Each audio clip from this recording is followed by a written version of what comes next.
How we doing, everyone? Believe we are live here. Let me know if you can see me, hear me, all that good stuff. I'm constantly paranoid that this mic is just not going to work one day somehow.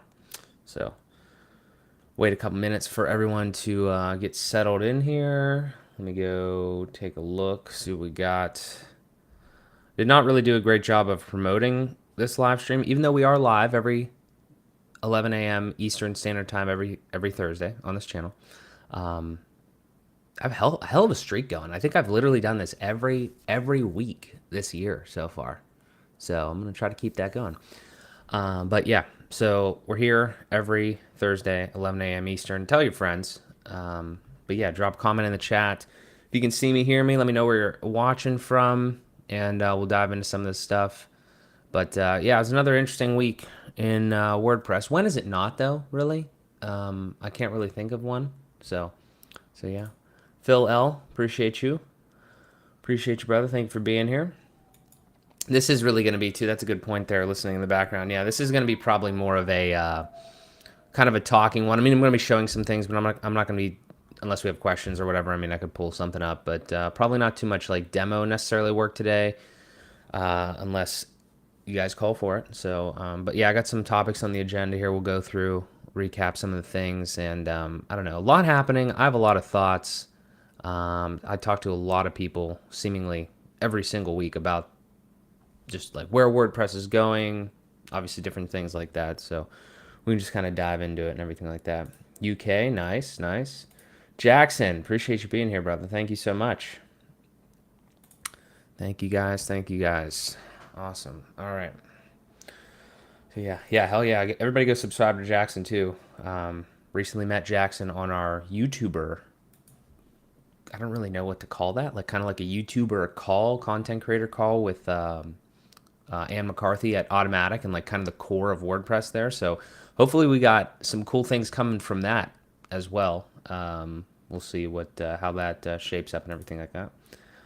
Fluff Husky, thank you for being here. Thank you for being here, Fluff Husky. Charlie, hi from Sandbach in the UK, if I'm pronouncing that right. Appreciate you guys. Appreciate you guys being here. All right, let's dive into some stuff. Why don't we? All right, let me go over to. All right, so the first topic on my list here that came to me from this past week was, and I'll drop links in the chat here so you guys can see all of the stuff I'm talking about. The first thing that came to me here was last week, literally a week ago, exactly a week ago, I was right here streaming, and the idea was I was going to practice for this upcoming thing that I was doing called the Speed Build Challenge over on Jamie Marsland's channel, which you guys should go subscribe to him. You should go watch this episode, even though it was not my best work at all. I was cringing the whole time. It was rough. But the concept, if you guys aren't familiar with it, is we have 30 minutes to create like a layout that he shows us in the stream. So we didn't know about this layout or anything like that. And we're not going to watch this here, obviously, but there's just kind of somewhere in here he shows us. So like this is, and I could bring up the website too, but this is basically what it was. So it's Momofuku, like foods and whatever. And yeah, if you guys saw it, then you saw it, and it was a little rough. I was honestly, I'm not gonna lie to you guys, like I was really torn up about this performance, because like I was the first person that is non-block based to go on this show, and I really do not feel like I exemplified everything that Bricks can do. Yeah, so it was a little rough, but I had to volunteer as tribute. Somebody had to do that, so I'm fine with doing that. But yeah, I know there's a lot of other great creators out there in Bricks and in other builders that could go on here and would have smashed this layout. But it is tough. It's tough to do it in 30 minutes. It's tough to like not know. This one isn't like it's not like a hard layout when you look at it, but it is just kind of like it's just different. So wasn't really what I was practicing during my live stream, and then we got on there and it went well. I mean, we got reasonable good feedback, but I would just say that, sorry to the Bricks community, because I feel like I probably could have done a lot better there. But what I would suggest is sign up for yourself and go do it when Jamie starts taking more people, because I think that was the last one for like a month or two. But yeah, so go check that out if you want to see how bad I did there. But yeah, so a couple more comments here. Hello, John. Appreciate you being here. Great name for a brand. I think that Momofuku, if we're talking about that, yeah, it's pretty funny. There we go. There we go. And then we felt for you. It was a good day for Gutenberg. Yeah. Yeah. Yeah. Appreciate that, Charlie. Thanks for rubbing in it. No, but yeah.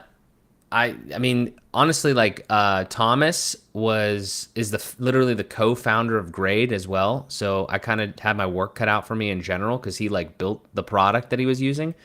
Um, so I don't, I mean, he was using blocks, but he was using like his third party. And Thomas is great. We're gonna have a chat here, and he's probably gonna be on the channel at some point.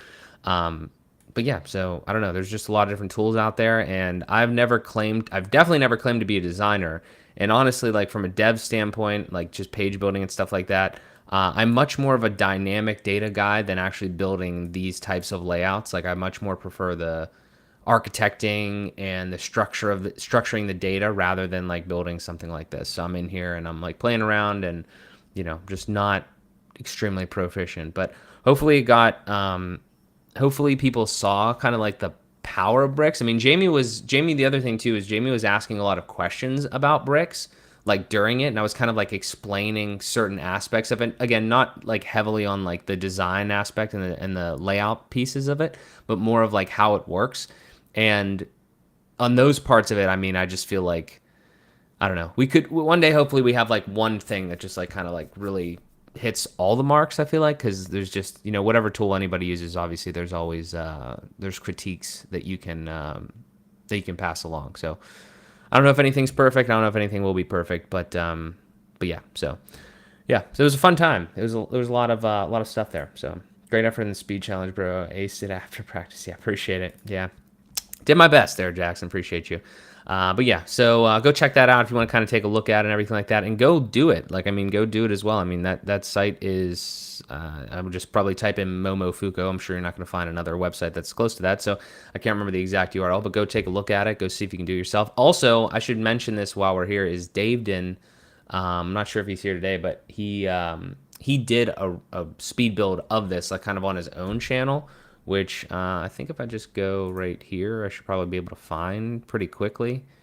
Honestly, I've thought of just like every time I do this every week, every single subscription I have is like WordPress related. I should just, or almost WordPress technology, like very closely related. I should probably just go through this and see all of the things that I've that have happened throughout the week, and we could just talk about every single one. But I'm gonna shout out David real quick because I know he did a great tutorial here recently. I think it was a live stream. Yeah, right here. Or did he not do it yet? No, he's gonna do it. I think he's gonna do it again. Maybe the same one. Pretty sure this is it. Yeah, right here. I'm about 99% sure that this is it. You guys should go follow David. He's awesome. But we'll drop that in there. There we go, and there we go. Nice. We call that the back of the front end, where you have more fun architecting WordPress than doing fancy CSS stuff. I'm the same way. Yeah, yeah. That's a good way to put it. I'm gonna start describing myself as that. Appreciate you being here, Brian. Thanks so much, man. Yeah. Oh, yeah. We should talk about that as well. Response video to Paul's from yesterday. Yeah, that's an interesting chat there. Had the cojones. Yeah, appreciate that, Charlie. Responded on Twitter. The video was extremely well made, and I agree with him on all of it. Yeah, sweet. Yeah, we can talk about that. Awesome. Yeah, so go watch David's thing there. That's it for the speed build stuff. I'm looking forward to more. I'm looking forward to more, variety of page builders and workflows too. And speaking of that, we have over on the Bridge Builders series with over on Matty Eastwood's channel that Brennan, him, and I co-host. We have slated for tomorrow in 23 hours, 11 a.m. Eastern. We got Max Zeibel and, if I'm pronouncing these German names correctly, it's difficult for me, Max Zeibel and Anne Beauvalet. Great people. We just had Max on for like a Bridge Builders Brains episode because artificial intelligence and AI and everything is just crazy right now. So that was a good one we had. I believe that was last week, but now we're going to have kind of like the same type of thing with AI versus grade and just kind of see like, what the differences are and everything like that. And I said versus there, it's not like a competition, but yeah, just kind of like looking at those different workflows and everything like that. So I'll drop this in there for you guys as well if you want to hit the notify button for tomorrow. Pretty interesting stuff there. So, Derek, appreciate you being here, brother. if we could pin down better navigation management, including going back and calling it menus, going back to calling it menus. Yeah, yeah. I think I've messed around with FSE and everything like that very briefly, and I did notice that because I feel like literally, if I'm not mistaken, the menus part is literally gone, right? Like it's not, isn't it just navigation now? So I don't know. I mean, we could talk about those in depth, but and we'll get into some of that because I do want to kind of give some high level thoughts on those types of things. All right, where are we at on this agenda here? So we talked about bridge builder, we talked about speed build. I chatted with the Podfather the other day. It was a bonus live stream this week on my channel. I definitely I still owe Matt like a ton of live streams over on this channel because he's had me on WP Minute so many times. But that was a good chat. I thought, kind of, I don't think I needed to introduce Matt to many people on this channel of my audience, but I thought it was kind of a good balance of things where we're talking about kind of his opinions, kind of his background a little bit too. And obviously, I always love chatting with Matt online or offline. A lot of good thoughts, a lot of great wisdom. So I really appreciated him coming on. If you haven't had a chance to see this, it was a kind of a longer one, but there was we just talked about a lot of different things. We talked about his interview with Kevin Geary. We talked about AI. We talked about a bunch of different stuff. So I always have a good time with these conversations. So yeah, just another random thing that kind of happened there. Grade is much more than a page builder. It's for people managing synced content designs across multi-sites with hundreds of franchise sites and users. Yeah, I have heard crazy things about Grade, like just like that. Like obviously the pricing is kind of like, I've literally heard it said as being outrageous, but I don't think that like it's not a value problem. It's like a not understanding what it can do. When people make those remarks. So I'm excited. Obviously I kind of saw it in action while I was going against Thomas the other day, but I'm interested to see Ann tomorrow.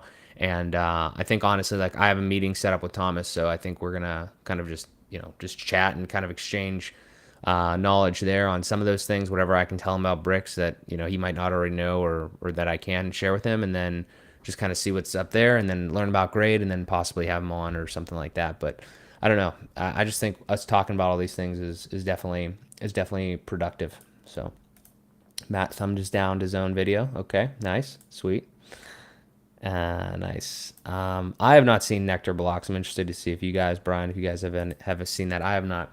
I have. Did I actually just hear about that? I thought I heard about something related to like a new block library or something like that, but I can't remember exactly. Not 100% sure. Next thing real quick, I'm going to shamelessly start plugging this every single time because I think this series is drastically underrated. Obviously it's mine, but I think like just I see questions all the time in various page building groups and things like that where if you just watch this, obviously other content, I'm not telling you not to watch other content, but if anybody watched this couple hours of stuff, I really think they would be like light years ahead of most average WordPress users, because these types of things just actually it's the thing that I like the most. So I'm trying to add the value where I know actually what's going what is actually going on. But this part right here is just like, it speaks to me, and I think it's how you can take yourself into like a more maintainable and scalable kind of website from the specific data, and that's how you leverage WordPress the most. I mean, like if you can do these things in the CMS. With other tools, even hopefully a lot of this stuff gets, brought into core over time. I know you can do it at the code level, but like if you could, into the UI part of it, that would be great. So yeah, I'm just going to continue to plug this. Probably should advertise it in a different way, but yeah, I just think that, a lot of people could benefit from this. So I always try to tell people about it. So yeah. All right, cool. All right. So, yeah, I mean, next thing I kind of have to talk about here is just WordPress 6.6. And like, I'm going to admit, like when I get these releases, because I'm not in the FSE and block-based area of the CMS like heavily and like all the time, and I'm more of like just by tradition been page builder, but I'm trying to like kind of get more into like understanding what, the core of WordPress as it evolves, what it can, do for me. Like when I see a release like this, I'm like, that's awesome, but I don't, I just, it's not like I'm like getting new features myself just based on my current workflow. But there is a lot of like interesting things kind of through here And I think the thing that I would like to comment on the most is just the sentiment also that I've seen. So like obviously like this is one that is pretty big, you know, that it's not like big as in a sense of like earth shattering, but as far as like the amount of people it affects, it is, which is just like the redesign of the side panel when you're publishing like a page or a post or whatever.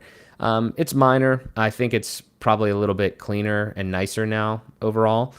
Um, but it is something that it's obviously this is probably one of the ones that's going to affect the most people because if you're using WordPress, you're probably going to run into this. So it'll be a little bit of a little bit of a shock, I guess, slightly to people. Be like, oh, just more of like a muscle memory type thing.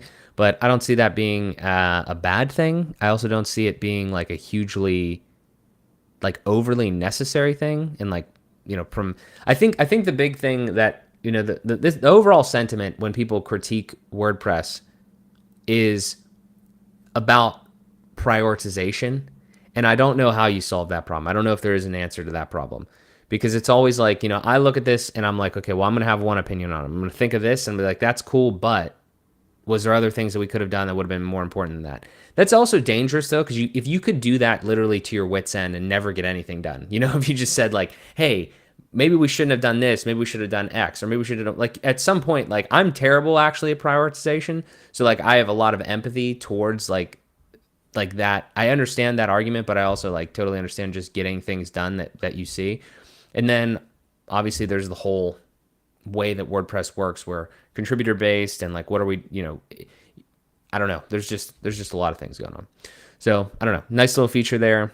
And, hopefully people don't hate that because that's not that crazy of a change there. Apparently Nectar looks interesting. Nice. No about section or who's behind it. Is that in regards to Nectar there, I think? Working on a new client theme and section styles is coming in very handy. Nice. We're going to talk about that. Take a look at that. 6.6 is what it is. Change is change, and I like to try to lean into change. Learn into change, lean into change. Yeah, 100%. You can't be change adverse. That's 100%. We did some digging with my team, the same team that created Salient theme. Nice. And Nectar, cool. I'll have to take a peek at that or watch a video on it.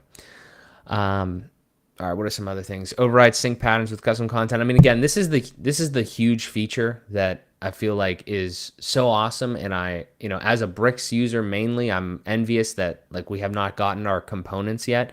I don't know if this has, volume's down, cool. It's interesting. It's a really nice thing because like this is something that when you start to get into that more of like a dynamic data feel of websites and even just kind of using templates that aren't exactly the same every single place, it just opens up a lot of opportunities, a lot of power for when you're designing stuff. So I'm really happy this is kind of being assumed in a core now. Hopefully the naming conventions don't change like extremely heavily over the next few months where people are going to get confused, but at the same time it is what it is. It's evolution of it, I guess. But yeah, I mean, I like the idea. Also, Jet Engine, I mean, as a comparison, just got components, and the concept is really necessary. There's been many times in my building career where I'm like I like template. The template idea is good. Templates and just like sections with dynamic data or loops or whatever. Obviously, that's great. But this is a different case for those types of things. This isn't really like dynamic data. It's being like injected dynamically, you could say, but it's not really like dynamic data in the sense of having a whole CMS of stuff or custom post type of stuff there. It's just kind of like you have multiple templates and certain pieces of it, they largely look the same, but certain pieces of them change depending on what you're doing and things like that. And then you can obviously go back to the main source of truth, so to speak, and like change this background color here. That would have been I feel like that would have been a good example to show in that little video there. And it would change everywhere. Just gives you more versatility and more things to do and try to manage things from more of a central spot that are all related. The things that are related, you're managing from the more central spot. And then the things that are unique, you're managing on their, that override level. So, yeah, I mean, that's definitely huge. And we talked about this too, over in the WP Minute. If you're not a member of the WP Minute, you should go into the Slack channel, go to WPminute.com, get in the Slack. And, we had a good chat with, myself, Matt, Brian, and Zach Katz.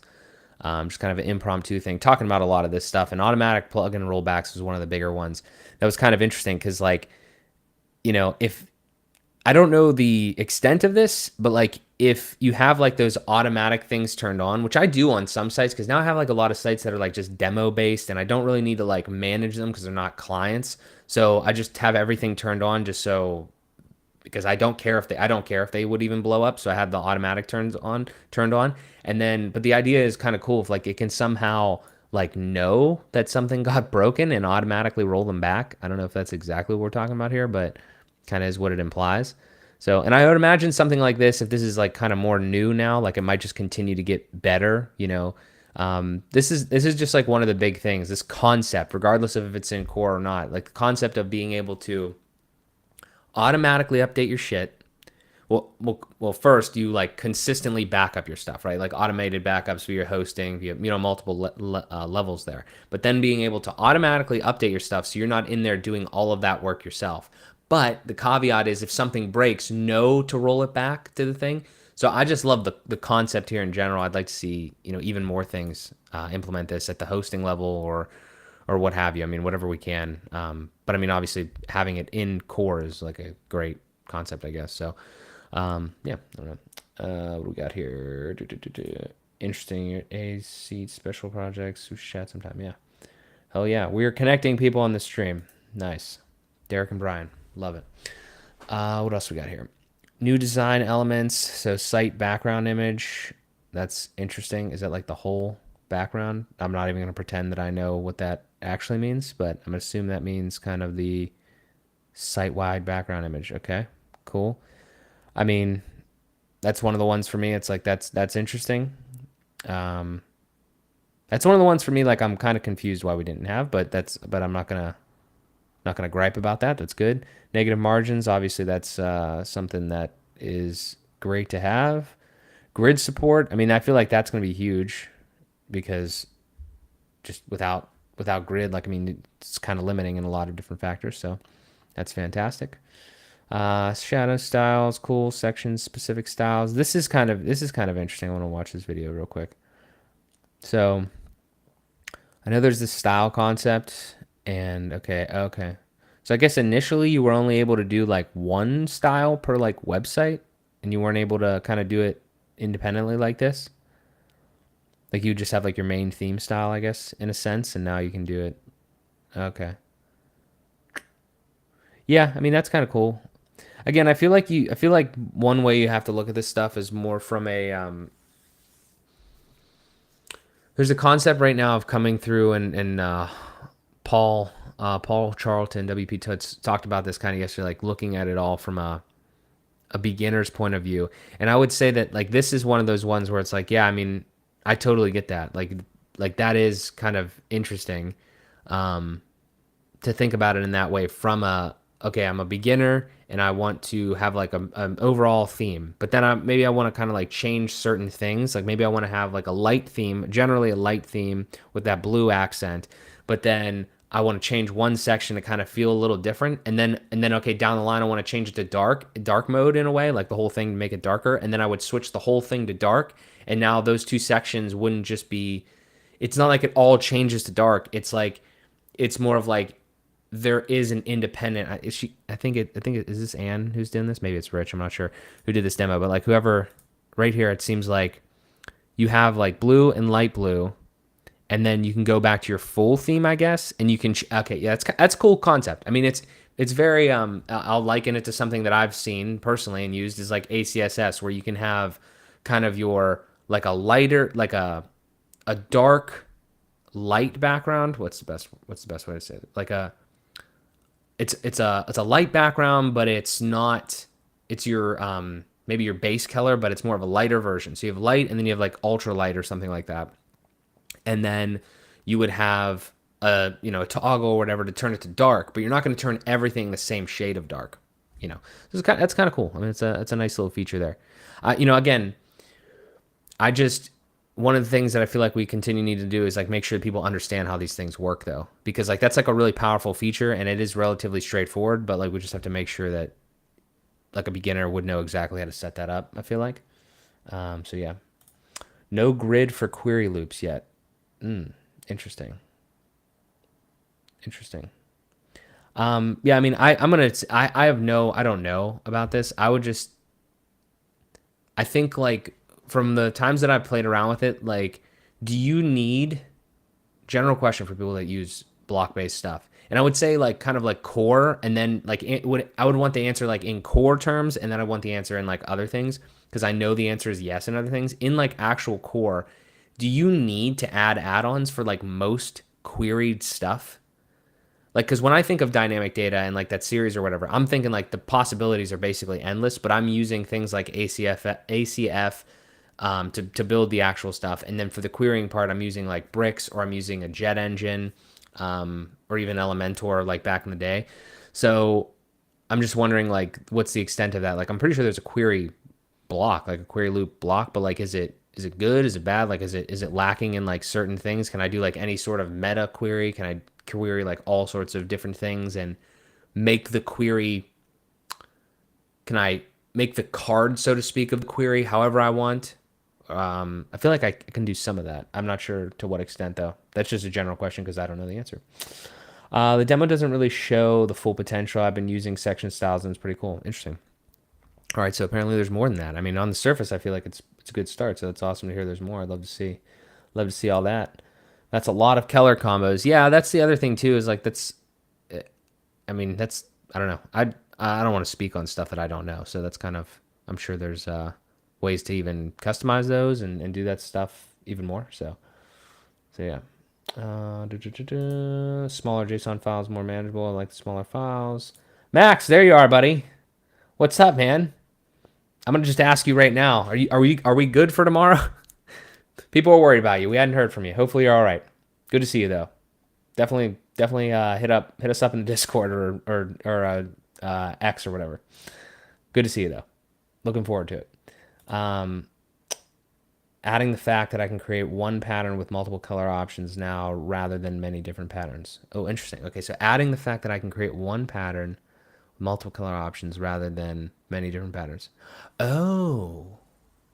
Oh, okay. Wait a minute. Okay, so does that mean that you could create like this top one here and you could have like a bunch, like you don't have to change. Is that kind of, it's not really the same as like obviously a component per se, I guess, but like you're saying that you could have the same kind of layout and everything like that, but like the actual style of the back of it could be, the background or whatever could be different.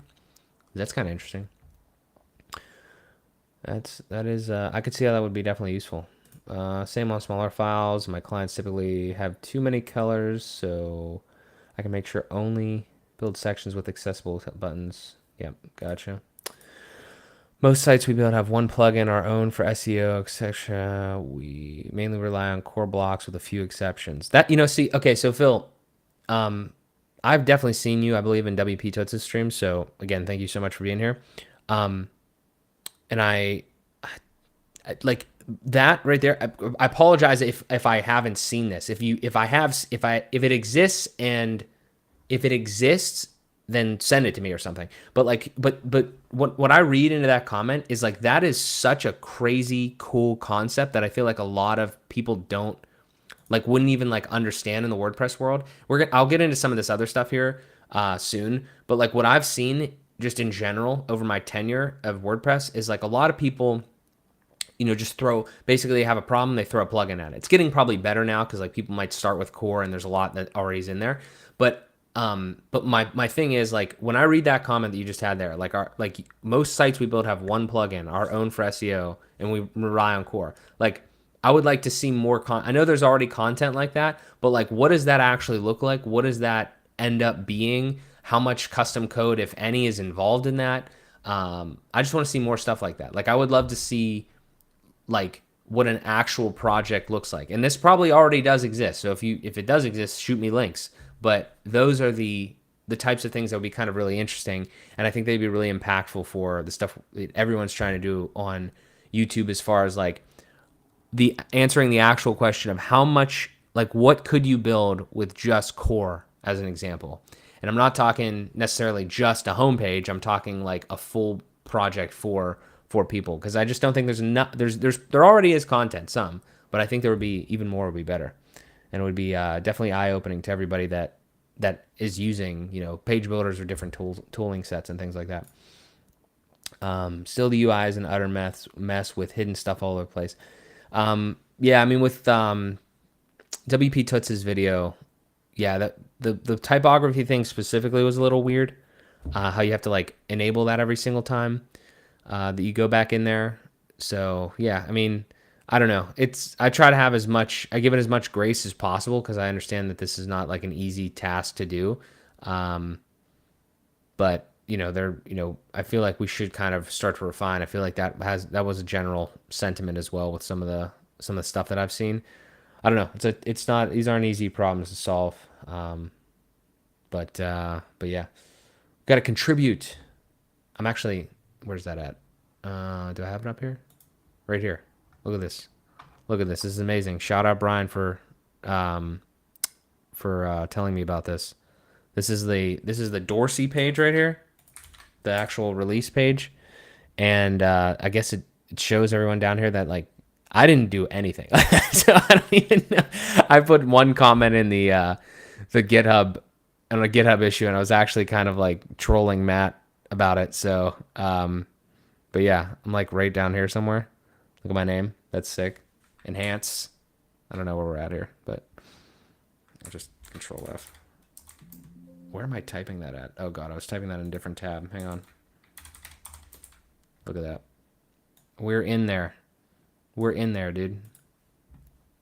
Let me get rid of this here in a sec. Oh, there we go. All right, yeah. So it just links to my thing over here. But yeah, we got this core contributor badge now. Shout out Brian and Matt for basically making that happen, because Matt complained. I called him out on it. He posted in GitHub, and then I basically said, "Yep, I think this is great." I got listed in this thing. That's pretty funny. That is hilarious. So yeah, we're officially a core contributor. Yeah, somehow. So that's that. All right, what do we got here? I've lost my spot in the chat. Okay. Yeah. Okay. So UI is still mess. Agree. We're just used to it now and can build sites faster. That's just us. Yeah. I mean, totally get that. It's all about kind of like what works for you too. So I don't know. I mean, I don't know how we change it now, kind of too, because if people like Phil are in that scenario where like they're used to it, then I don't know. So it's a weird question. We could probably have a longer discussion on. Max was under the weather. Hopefully you're good now, brother. Appreciate you. Yeah, essentially, but it's somewhat limited at the moment. Yep. Yeah, the card in the query loop is super flexible on layout for complex block-based dynamic grids. Jet engine is very cool. Yeah. Yeah, I've been a Crocoblock user for a while. It definitely saved me when I was back in my Elementor days. So, all right, Phil. So I think the problem is that people are coming from Page Builder Core Gutenberg and misunderstand how WordPress works. What Paul was saying yesterday would fix most of those issues. Yeah, I would like to. Oh my God damn it, Ruben! Not today. This is a wrong website for the shirt. Taking off the shirt, man. But yeah. So I think that this is an interesting one. Not understanding how WordPress works. I mean, we'd have to obviously dive into like what we're talking about specifically there. But yeah, I mean, I don't know. Paul's video like just struck me, and I kind of retweeted, and I was just like, hey, what do you guys think about this? And I don't know. I feel like there's a lot of valid points. I don't know. There's so many ways to go with that, with how WordPress works. I do think that there's a big concept right now, well, in general, obviously, of like version controlling and things. And I've talked to Kevin Geary about it. I've talked to Matt about it. I've talked to Brian. We had a stream over on Brian's channel a few months ago, I think, about version controlling and things. And obviously that is extremely required in software, like on the whole. But then what's happened is, I think this is a really important point, so I'm going to talk about it for a second. Oh, Jesus, my microphone's falling. Okay. The kind of concept, the way that I see this, okay, is like I understand what version controlling is. I haven't like done it, but I understand what it is. It's like basically it's a rudimentary definition, but like you have your 10 lines of code that you write. You commit that, you say, okay, hey, I wrote these 10 lines of code. And then you or somebody else comes in later and you take like two of those lines out and add three in, and you're like, hey, and you commit that and you say, hey, I wrote these, I edited this code for XYZ reason, whatever. And then effectively you kind of like this ledger and this timeline, almost like a Google sheet or a Google Doc. When you like look at like what was added and removed, you can like look and see like, okay, the first commit was these 10 lines. The second commit was actually these 11 lines, but it's different. You can see like the red and the green is kind of like what I can, what was taken out, what was added, is like a super rudimentary definition, obviously. And you use Git and all that sort of shit. So that 100%, I don't think you can argue with like the software side of things. But the reality of the situation, as I see it, what has happened is people understand, like developers understand that that's important, right? But then developers in general created no-code tools, right? Because they thought like abstraction, getting more people in, like whatever the case, or they're just product owners, whatever. Okay, so no code, low code tools, page builders get created. Then, which is like good in some ways, but bad in other ways, in a sense, right? Pros and cons. So that gets created. Then people start to, they don't want to code, they don't want to learn how to program, but they want to build websites, or they think they're able to build websites now, which again they are. So then they start to use the no code tools, and then they start to realize that like they don't want to program, they use no code tools, and then they start to get in the habit of like what that actually is, but they don't have the fundamentals and the fundamental knowledge of like what software programming is and things like that, or just any level of that. They might have been a designer. And I'm not judging any of these people for any of this. I'm just trying to explain this the way that I've understood this. So then they get into the no-code tools, they're building websites. And then they get to maybe they get to the end of what their tool can provide them or what have you or whatever. But the idea is those files that they're creating in most of these page builders, as I understand it, are not actual files. They're stored in like the database rather than like a file that would be rendered with block editor or whatever. And then that's where the disconnect starts to come, where most people, if you explained version control to them, they probably understand what it is and they'd understand the value in certain cases. But then in the no code space, where they're just like building and like dragging things around, they don't really understand like how the code is even being interacted with. That there's maybe they don't understand, depending on what builder they're using, that there's code underlying, and it's just like a really weird like situation, and like just a weird spot that people get put in, because I don't know, it's a strange thing. I literally just sent here it is right here. Okay, so I sent this to Matt. The majority of people don't know how to code or the fundamentals of coding. They just use no-code tools. Then they just use no-code tools. Version control essentially does not exist in like the no-code page building workflow from the actual user side. Obviously, it exists in the creating of the product, but it doesn't exist really on the user side, the end user. And then people believe that version control is not really important because they don't interact with it. They don't exactly know how it would affect them. And then the logical line of that makes sense, but it doesn't really arrive at like a fully true conclusion. And I feel like we're just talking about version controlling here, but it's kind of like a bigger problem, is that I feel like with all the abstraction, we have kind of created problems that we didn't foresee, which is just the nature of it. But it's like those are some of the things that I can gather there with that. I don't know where that tangent specifically came from. But I think it was partially, because of like not understanding how WordPress works and things like that. And I mean, I don't know. Maybe we should just try to educate people more on just like the fundamentals of WordPress, and then like see what else. Obviously there's more pieces to it. I don't know. Teamwork, yep, absolutely, to get that contribution. Hell yeah. It's incredible how anyone can contribute and in so many different ways. Kudos to getting into the conversation. Appreciate that, Derek. Thank you, brother. Anyone knows WS Form can display database fields using order number, for example? You're going to have to give me some more context on that, but display database fields? I mean, I'm pretty sure it can display stuff.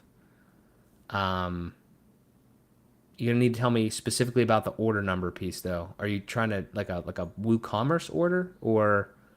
I'm going to star that. Yeah, we'll come back to that, John. We could do a demo, too, if it makes sense to do.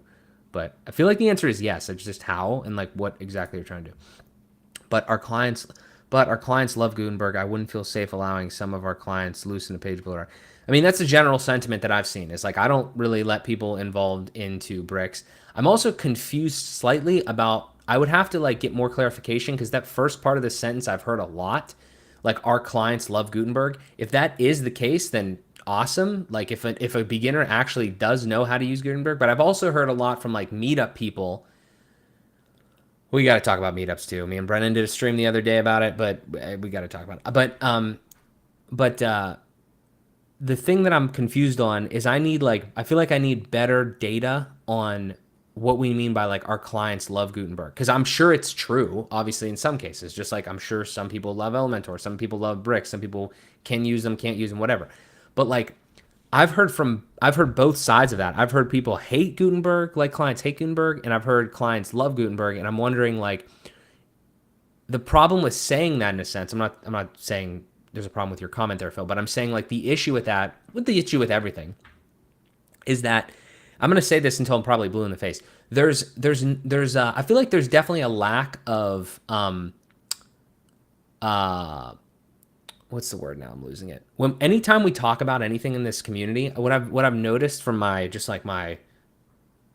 analytical observatory mind here is that we don't talk. We say something, but we miss the fucking first part where we're like prefacing it with what we're talking about a lot of time. I'm not speaking about like I'm just saying in general. I'm not trying to fucking like judge anybody for this. I'm just saying I do it. I probably do it as well. It's like we say like we use bricks or our clients love Gutenberg or something, but like we need to define. I feel like we need to do a better job at defining what we're talking about. And it's totally understandable because like when we're speaking about it, we know inherently who our client is, how big they are, do they have a marketing team, do they not have a marketing team, like what the actual project is not, like the requirements. So it would absolutely get extremely tiresome to have to say it every single time. But I just think that what I've noticed, it's in life too, but just in WordPress, is the generality speaking is tough because it's hard to have a conversation because you immediately trigger something because it's like, oh, well, what have you thought about this? And it's like, no. So it's like in my situation, clients love Gutenberg or whatever. So I say all that to say that fantastic insight there, Phil. I would love to hear more about like who the client is and like why they like it. Big thing is like Brian has showcased multiple times how curated is the experience, because that's the beautiful thing about Gutenberg is if you have the chops for that, you can, and maybe even if you don't, I'm not exactly sure what you can and can't edit, maybe it's not super difficult, but like I love the concept from what I've seen of like the block editor where it's very modular in nature. It's just like I feel like you have to know how to you have to get in that a little bit, and then you can curate a beautiful experience for your client if they only need to handle 3 different buttons, you know what I mean, or something like that. So that would be something that's also really interesting, is how much of that is kind of going on and involved in that. What is frustrating is I don't see some of the loudest, most critical voices of WordPress jumping in the comment on the GitHub issues, submit pull requests, or find a place to help in the conversation. And I think this, at the very least, a comprehensive blog post. Yeah, so I mean, obviously, like, I agree with that. And I don't have excuses for that. The only thing I would say is that I agree with that, but I would say that the alternative to that, the thing I would push back or just counter to it, is that I've seen numerous times, even just within the past week, somebody says something at a company in the tweet, like at XYZ company. And then that company gets back to them because they don't want to hear, like they don't want, bad press or whatever on Twitter. And we're not talking like a tweet and it goes viral like to millions of people. We're talking like a tweet and like 100, 200 people see it. But they got added, in the thing. They got mentioned in the tweet. And then that company says, hey, sorry about that. We fucked up. We're going to fix that for you.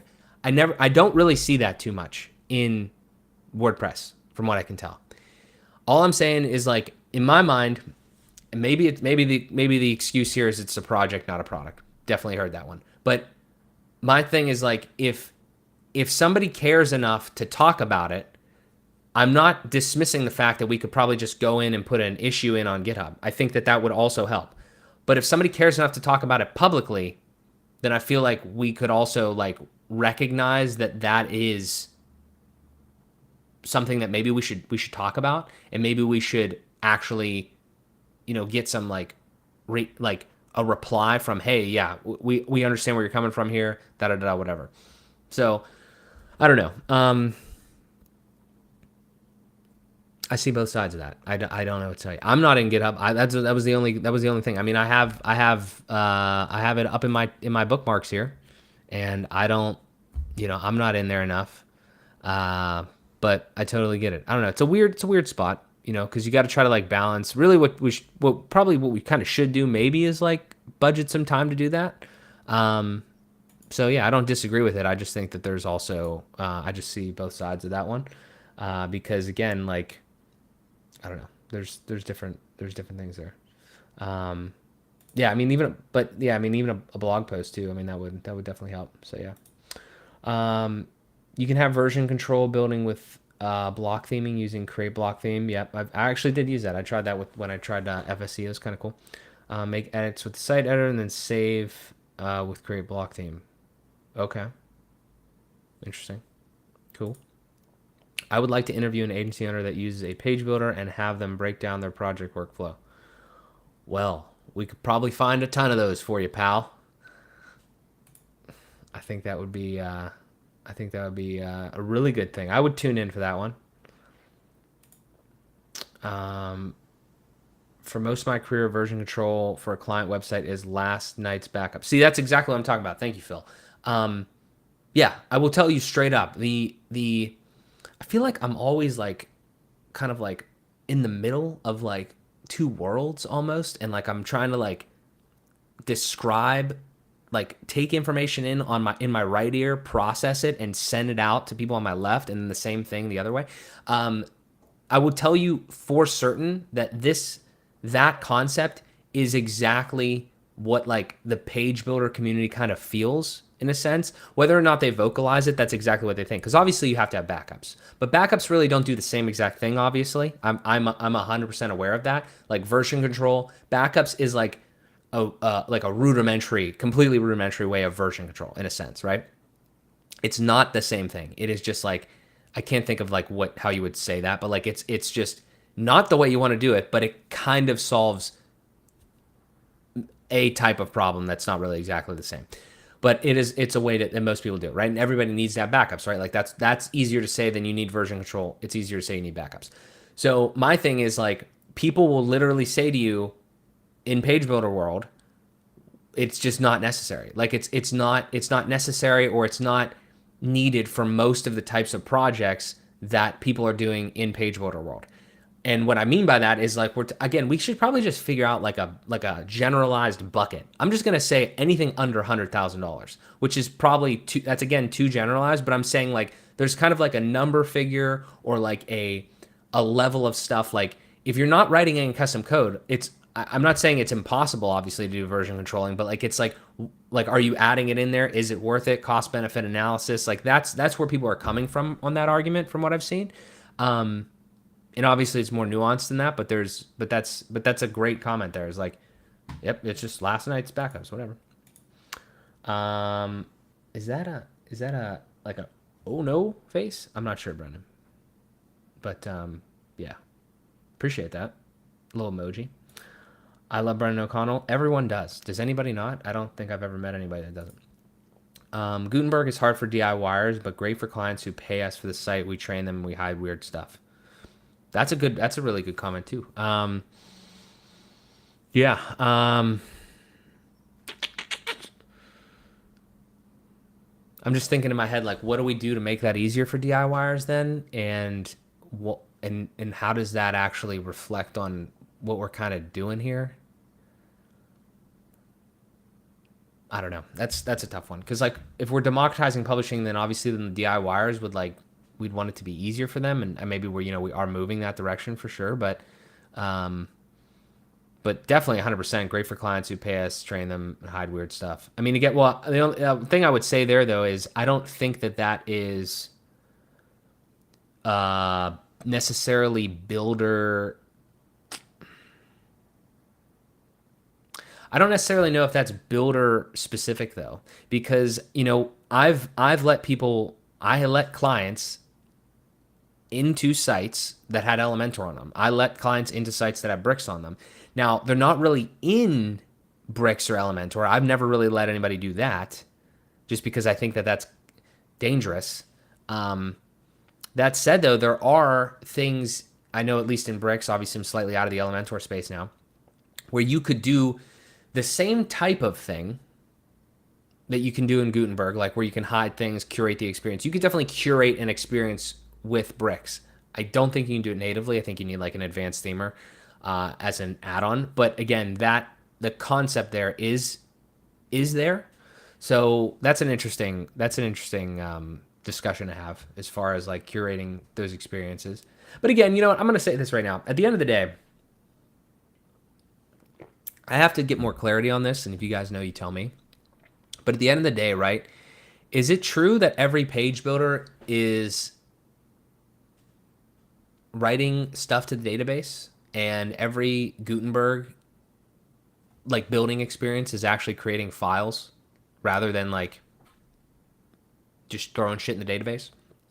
If that's true, then I don't know if there's ever going to be like a true answer to that question that's, oh, like page builders are like better. Like that's always going to me that's always going to be like there's no real advantage to the is like if that's the case, is there ever an advantage like where you would actually want things to be in the database rather than just actual files? I feel like that might be one thing that's just never going to be better, so to speak, in the page builder category. I don't know. Everybody agreeing with Brian there? That's 100%. Yep, it's for okay. So back to this. Yep, it's for WooCommerce when users are adding their order number and search field to display fields like order status and maybe a few others. Okay. Adding order number search field. Okay, so they're looking for order numbers. What was the first one? Anyone know if WS Form can display? I might have to make a video on that. Because like WS Form, so using WS Form, are you trying to like just search stuff? Or are you trying to, you definitely, I feel like you definitely search it. We might have to come back to this. I have them pinned here. I will definitely either figure this out on stream or make a video of that, John. Because that's a good question. But just so I know, leave one more comment at least. Just so I know, you want to search the database effectively on order number. So you have WooCommerce, you're trying to search order numbers. Like they have a ton of orders, you're searching via order number, and then you want to display them, like all the orders, kind of like an Amazon situation where you can go to orders and search, but you're searching specifically by order number. Is that the kind of concept? I'm just going to go out on a limb and say that I'm sure that's doable. If you're an agency owner providing a service for clients, you should prioritize creating a pleasant experience for your clients. I mean, I'm not going to disagree directly with that, Derek, because I do think this is one of those things. Okay, so the way I read that and the way I interpret it is like yes, but, and it's yes, but is when you say prioritize, is that number one priority?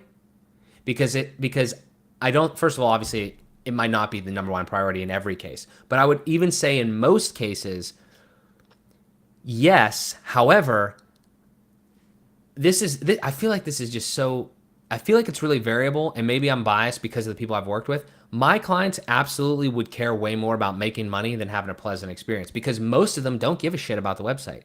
And I feel like that's like a weird like place that we're in. I don't know if it's everybody in the community has not came up the same way specifically, but like if you start dealing, I feel like for me at least, I started out and I still kind of am like dealing with like smaller businesses, right? Like maybe like, really small businesses, like, I don't know, 500,000 a year or whatever, like even smaller to like, or even just startups to maybe like 5 million a year. And then you start to get like more than that or whatever. But even when they get more than that, it's like, they don't like, there's a certain archetype of clients and it's not directly derived from the money, from the revenue. But like a lot of clients just they don't care. They don't care about being in there. Like they care about like they'll care about ownership and stuff if you tell them, which 100%. But they don't care about like being in there. That's not. They're running a business. They're probably fucking swamped. They don't want to like be in the website all the time. So while I do totally agree with that, I do think that that is one of those priorities that are for certain clients. And I think on the whole, it's going to be clients that are maybe not have a full marketing team, but at least have somebody that's like kind of technically savvy and they actually want to be in there. But I'm saying I have a mixed bag of people, and I think a lot of other people as well have that mixed bag. And it's just kind of an interesting situation. So I don't disagree with that. I would just say that like I really would strongly say that the prioritization of the website is to make money. And also, I'm going to quick riff here. This is why I've always had trouble actually running an agency in a way, because I find it very difficult to sell a website to a client because most times they don't give a shit about the website. Like we have to express to them like why it's important to own your data, why it's important to have the website, why it's important to like have the website look good and function, all that. But at the end of the day, even like a good business owner, like a really good business owner, they're not going to care about like how beautiful the website is. Like, yeah, they'll care about their 2%, but like it's a business. The point of a business is to be profitable and make money. They should probably care about just like the lead gen or the actual profit that that website is ultimately kind of turning in. If it's e-commerce, obviously the amount of money it's making. If it's just a brochure type site, then the amount of leads it's bringing in. So I would say that like that would be my only pushback there is, yeah, important to have a good client experience, but I don't think that's number one. I don't know if that's ever number one. I think it might be two, but I don't know if it's ever number one. So that's my thoughts on that. I don't know, but that, I mean, it's a great perspective there, and it is important. I feel like that's that, at least from what I've seen too. That is the kind of the disconnect on people that say never let your clients in. It's like no, this is a prong of the marketing. And we know marketing, you know what I mean? Like you're a plumber, we know marketing as an example. But again, totally changes if you have if you're dealing with a full scale marketing team, 100%, you're not the marketer anymore. You built the website. So I get that. I totally get it. It's just different in different areas. All right. So all client sites are custom block themes. We limit the need to head into site editor, although they do get access. Okay, so this is back to our other question. We limit the need to head into site editor, although do get access. Most editing for the client is wording, image changes, or maybe adding a pattern or so. Okay, so the custom block themes, they don't go into site editor is the full site editor part. So they just like hop into a page and then they can just edit certain things, like click on certain things and edit them. They can't click on like anything. They can't maybe necessarily adding a pattern. But but they're not adding blocks. That's actually a really good example. So they're not adding actual blocks. They're just adding like the patterns that you have. Yeah, I mean that's definitely a curated experience. I like that. Yeah, obviously I just went on this little bit of a riff there. Adding blog posts, got it. Yep. Hey buddy, Ruben. I think if you were to try to building your own block theme, you would get a massive understanding on how it works. There's low barrier to entry and it's much easier than classic themes now. Yeah, I mean, I did. I don't know if I recorded that. I may have recorded it and not posted because I was just like playing around with it. Yeah, should probably do it again. Be a good idea. Get out of the middle or start asking for donations for all the loads. Get out of the middle or start asking for donations for all the Lord's work you're doing here. You know what, man? This is just what I do. I kind of just sit in the middle and I look at both sides. Backup should be a backup. Version control is more than that. You can test different features in different environments, collaborate. That's just one part of it. I mean, 100%. I'm just saying that, like, if people don't know what version control is, they don't know what the fuck version control is. Like, you can explain that to them and they would totally get it. Like, they like a technically sound person would understand, our live stream as an example, Brian, of version control. And they would be like, I could totally understand how that affects in certain cases. But you got to understand, like in the page builder environment, they don't get that because there's like revisions, but there's no real like pieces of that. So, you can't do, I don't know the terms, but I think there's like some sort of like branching and shit. Like you can't like copy the fucking thing over here and then like do it. Like you'd have to put that to a different website or like maybe like copy to a different page or something like that. Like so I totally get that. And I understand backups are not version control, but that is this concept of the one part of it that is, oh, we fucked something up. We got to go to a backup. Like kind of in version control, I feel like, oh, we made an error. We committed. I don't know if you can you commit errors. I'm sure you can, right? Like we made a bug. Let's go back and look at what we did. It's to somebody that is a like beginner almost in that concept. That is one, I feel like, analogy. Not perfect by any means, 100%. Let's see. I just started the WP Learn course on creating a block theme. I agree. Yep, 100%.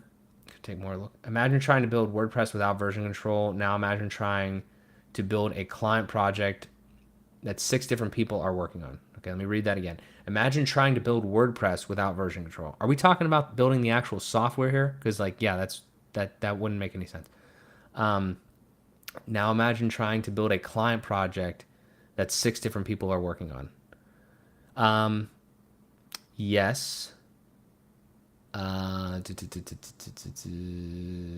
Okay, well, so this part of this I would need educated on because okay, so when I use a Google Doc, I could have 2 people in there and I have that collaboration feature, and I think that's the concept that Matt Mullenweg is talking about when he talks about collaboration. Correct me if I'm wrong. So like you'd have 2 people editing in there, and like it knows like when you're like doing stuff, and you can like see them typing, and you're typing down here or whatever, or creating blocks or whatever. When you're in something else, okay, when you're in like I think Bricks, I know that I've seen this though before. I know I've seen it in WordPress. I'd have to double check in Bricks. I feel like it's probably in Elementor. A rudimentary concept is I am editing a page in Elementor.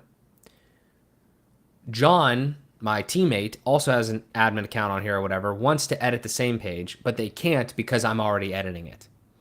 So that to me is like, at least it's not that, but it's like, it's saying, hey, don't fuck with this because somebody else is already messing with it. So, I mean, I kind of get that there. In version control, I'd have to just see it, but I'd love to see like the collaboration feature of that, where it's like, how do you, in a version controlled environment, are you writing? How does that even work? Like, I can't even begin to speak on it. Like, you have 100 lines of code and 2 people want to work on it at the same time. What do you guys do? Like, pull it? Do you guys both pull it? Like, is that a pull request or something? And then you build it, and then how does that all come together? Also, I mean, just another random thing is like I get the second part here. Like, now imagine trying to build a client project with 6 different people working on it. Like, I get that as well. Where does the intersection come into play? Like, are we like all working on the same like page and section of the websites at the same time?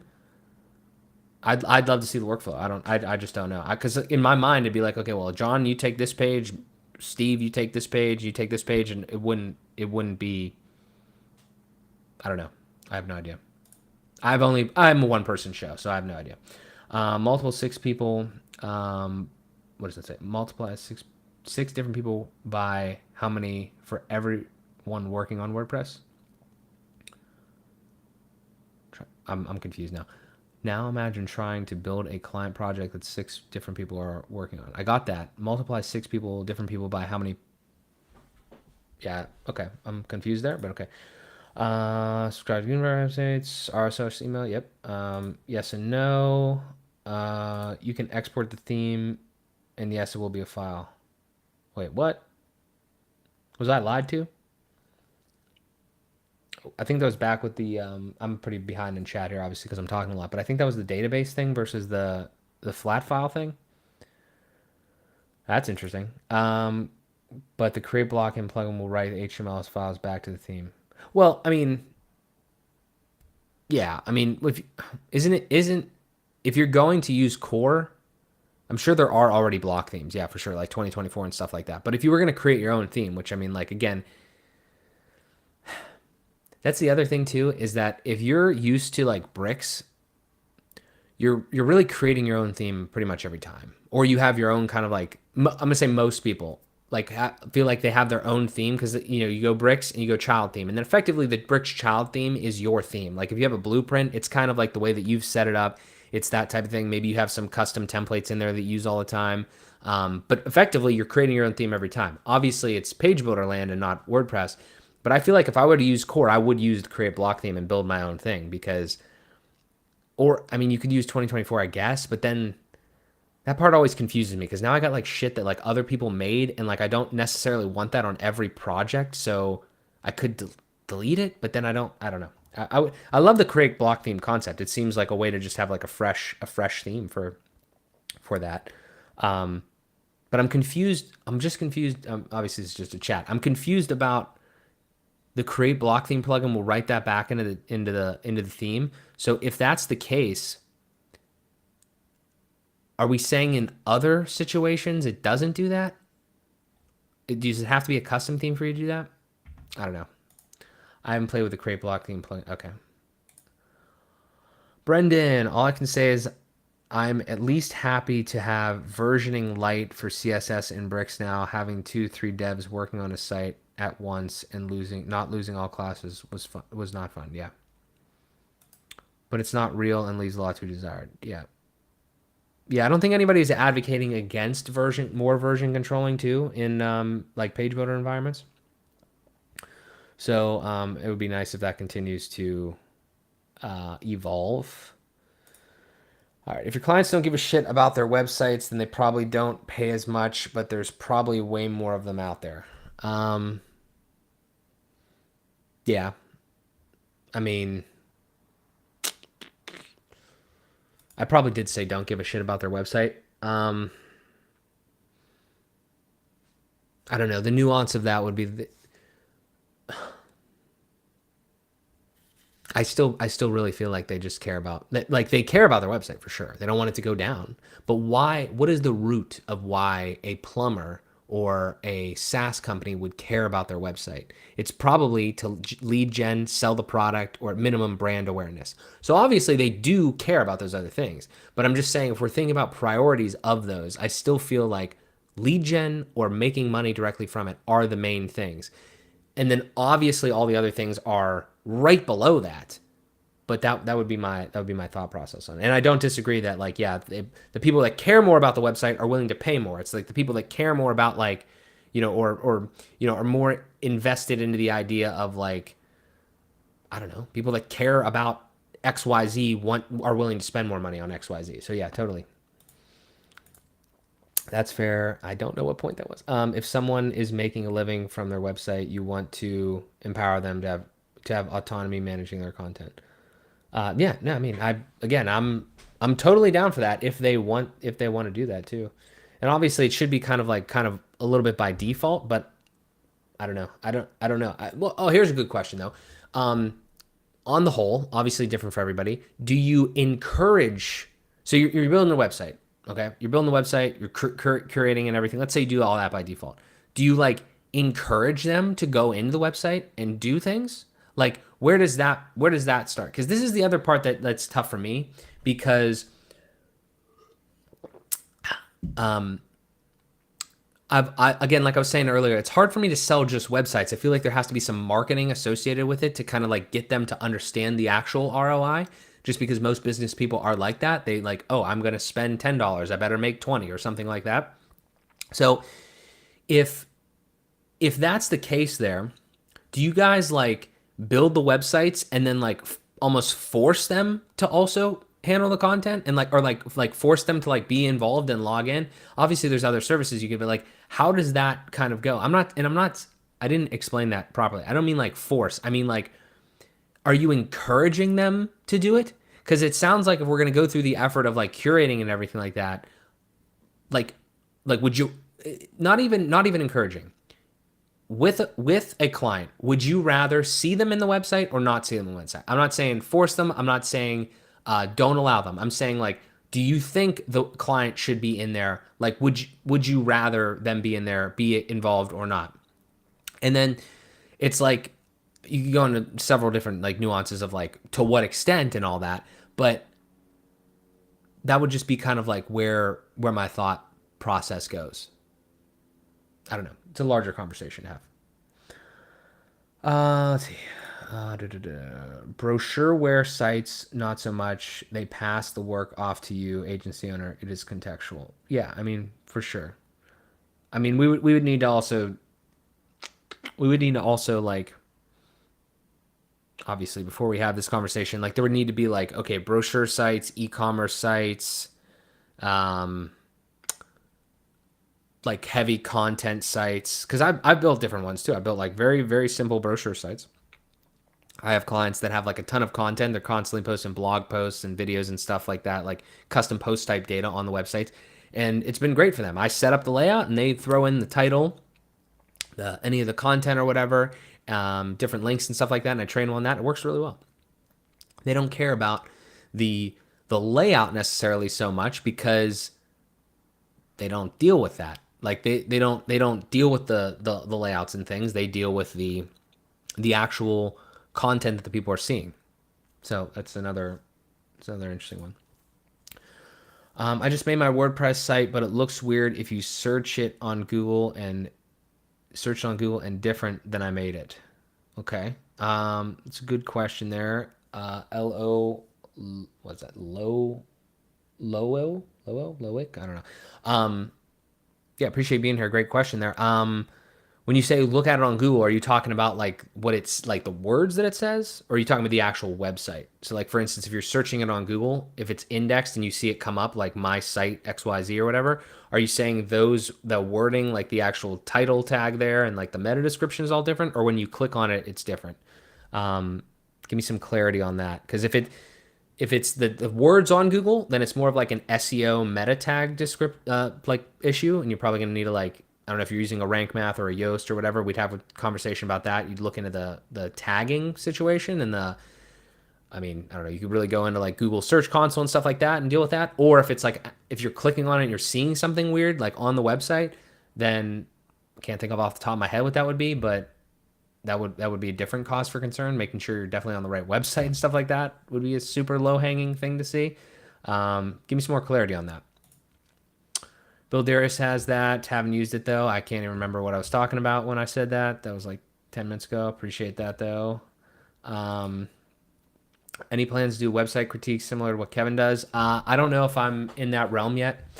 Kevin is I could definitely kind of critique stuff, but like I don't know if I'd feel comfortable kind of critiquing it, because you saw what I did last week on the speed build challenge. I suck at layouts and design. So I'd probably do it more in a, I mean, if you guys want to send stuff in, like send it in. I'll be nice, and I'll definitely just like tell you what I think. But um, I'd have to think about it, because I don't know if I'd want to do like a full site. I'd give you my high level thoughts on the full thing, but I can't. I'm not going in. I'm probably not going to go. I'm going to be honest with myself. I'm not going to go into the fucking DOM and like see like, oh, do you have like this tag on here? Like I just don't know enough of that. It's probably not where I'm going to end up, if I'm being completely honest with you. Like I'm much more like just like dynamic data and like almost philosophical about this shit. So I don't know what I'm doing. We're having fun. But if anybody wants to send something in, just send it to me, and I'll, whatever you want me to do with it, I'll take a look. Um, yes, we encourage clients to constantly change, amend content, but with the caveat of if they break it, they pay for it. Okay, caveat, 100% with that. Got to make sure that you have that. Um, yeah, I mean, I don't I like that approach. When I say constantly, I mean periodically. Yeah. So I mean, I would just say like, again, I guess it matters who they are and what that is. Because I mean, my follow-up question to that would be, if the client is changing it periodically, obviously who is it? What experience do they have, and those types of things. But if you're, from my perspective, with a marketing hat on, is that a good idea? I'm not saying don't add blog posts and shit. That's not what I'm saying. What I'm saying is like, if my heading today says, you know, buy our clothes, and like tomorrow, like the client changes it to, like buy our shirts, and like we have other like those are the types of things that like I feel like my clients are always, especially now, they're coming to me like seeing me as more of like, you know what you're doing. I'm paying you to help me. Please help me. Like, you are the expert here. Please do that. I just feel like when you give not the access, But like when you give that to them, maybe I'm just dealing with different clients. Like I can't fully wrap my head around. There's too many scenarios obviously to go through, but like I can't fully wrap my head around that concept of change whatever you want. Like just I do get it on certain cases, but there's certain pieces of a website. Like I guess we're not in agreement that like there's certain pieces of the website that like we should probably have a conversation about before we change.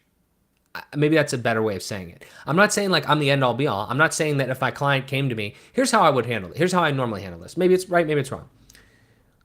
Headline says XYZ. They want to change it to ABC. They come to me and they say, hey, we want to change this along with other things to ABC. I normally say, okay, from my experience, from what I know works, doesn't work, XYZ, whatever. Here's what I'd say, client.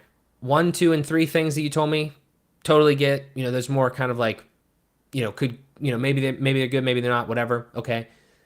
Fourth thing, look, I'm going to tell you honestly, like that's not really I don't really think that's a good thing to do based on this, and this that I've seen. Then they come back to me and it's like, Mark, we appreciate that feedback. Your feedback's always welcome. I've gotten that many times. And we really appreciate, like anything that you would suggest or whatever. And sometimes they'll say, but we still really want to do that. I'm like, okay, fine. Totally fine. You can do it. We'll do it. Great. And then if you're really good, which I'm not always really good, if you're really good, you would like compare how those things are going. Like this is where like I feel like getting into that realm, like you could really make a fuck ton of money if you were going into that next realm of like almost like A/B testing in a way, or like just even some like heat mapping or something of like changing what like buttons say and all that sort of stuff. I just feel like we butt up against that a lot, and it's like there's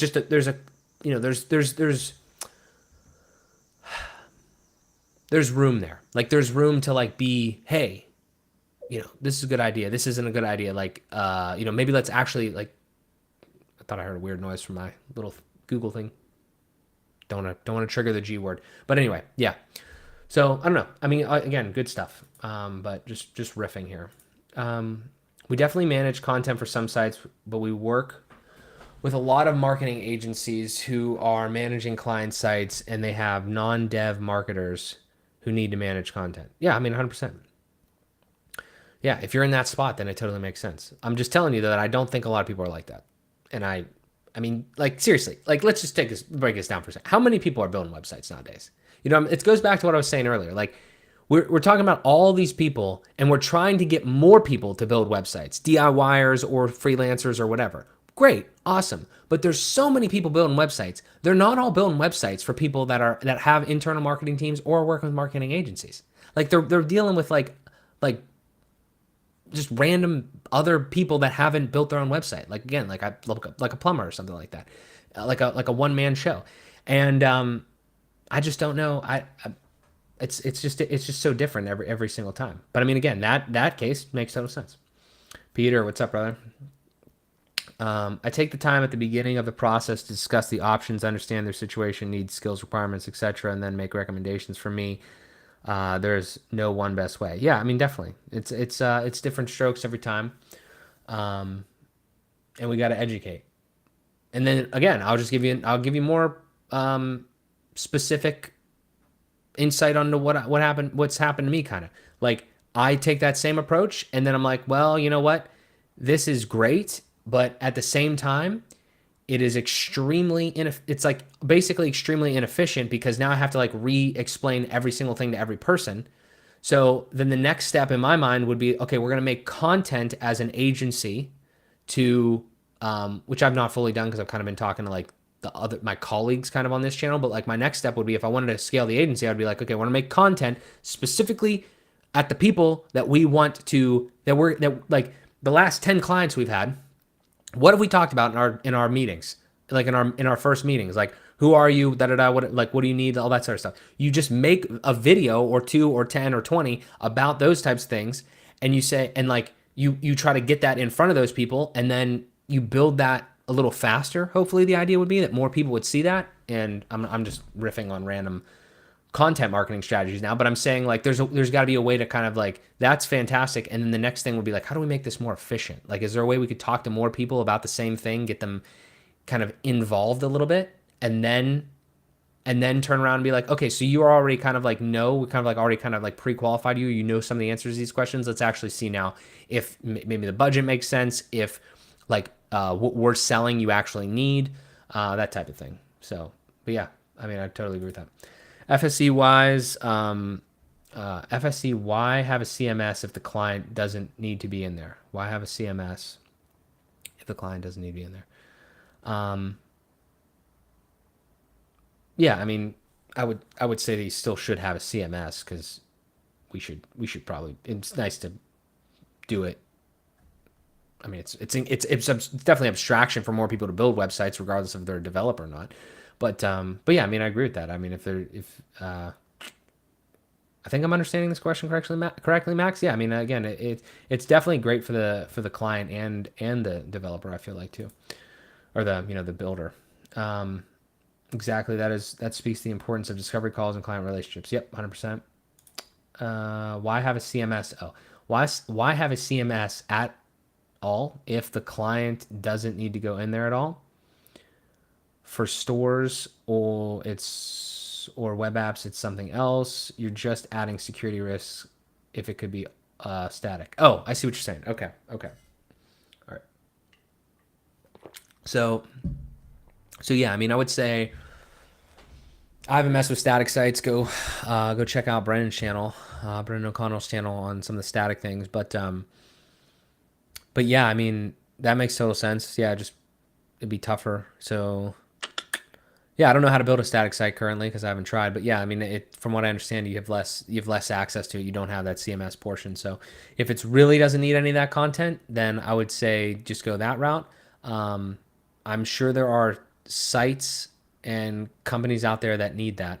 So I would definitely advise possibly looking at that. Too many site builders and developers really seem to loathe their clients. I would not want to be one of their clients. Yeah. Um, Yeah, I mean, I definitely don't think that that's good. I've had that in the past where like clients are tough and like every single time they call you or email you, your just initial reaction is, and that's not healthy. That's not good. And to get philosophical, it comes down to two things. One, do you actually want to do client work? Do you actually want to do service-based work? If the answer, if you do some soul searching and you come to the answer which is no on that, then you should probably stop doing. You should probably dig your way out and stop doing service-based work, which I've thought about many times, like just that thought exercise. So that's the first thing. The second thing is, I mean, I'm not gonna lie though, because I always look at things from both sides. Some clients are like really bad. Like, I mean, we've definitely. I feel like everybody's had their share of bad clients, and obviously those might be like one-offs, so that doesn't characterize the whole thing. And you shouldn't ever hate all of your clients because if you do, it's probably a sign of the number one thing that I said there. But yeah, I mean, again, though, it does come down to like managing expectations. You got to be really straightforward up front with these people, and you can't let stuff get out of control or linger. You have to be kind of the authority, which again goes back to the other things I said. I've always found that like being more of the authoritative situation, like or like being a little bit more authoritative in those positions has kind of like helped a lot of ways because it's your business. They're paying you. It's your process. I just that part of it really again is kind of like weird to me. It's like that's the whole vibe that I've started to kind of like adopt a little bit more.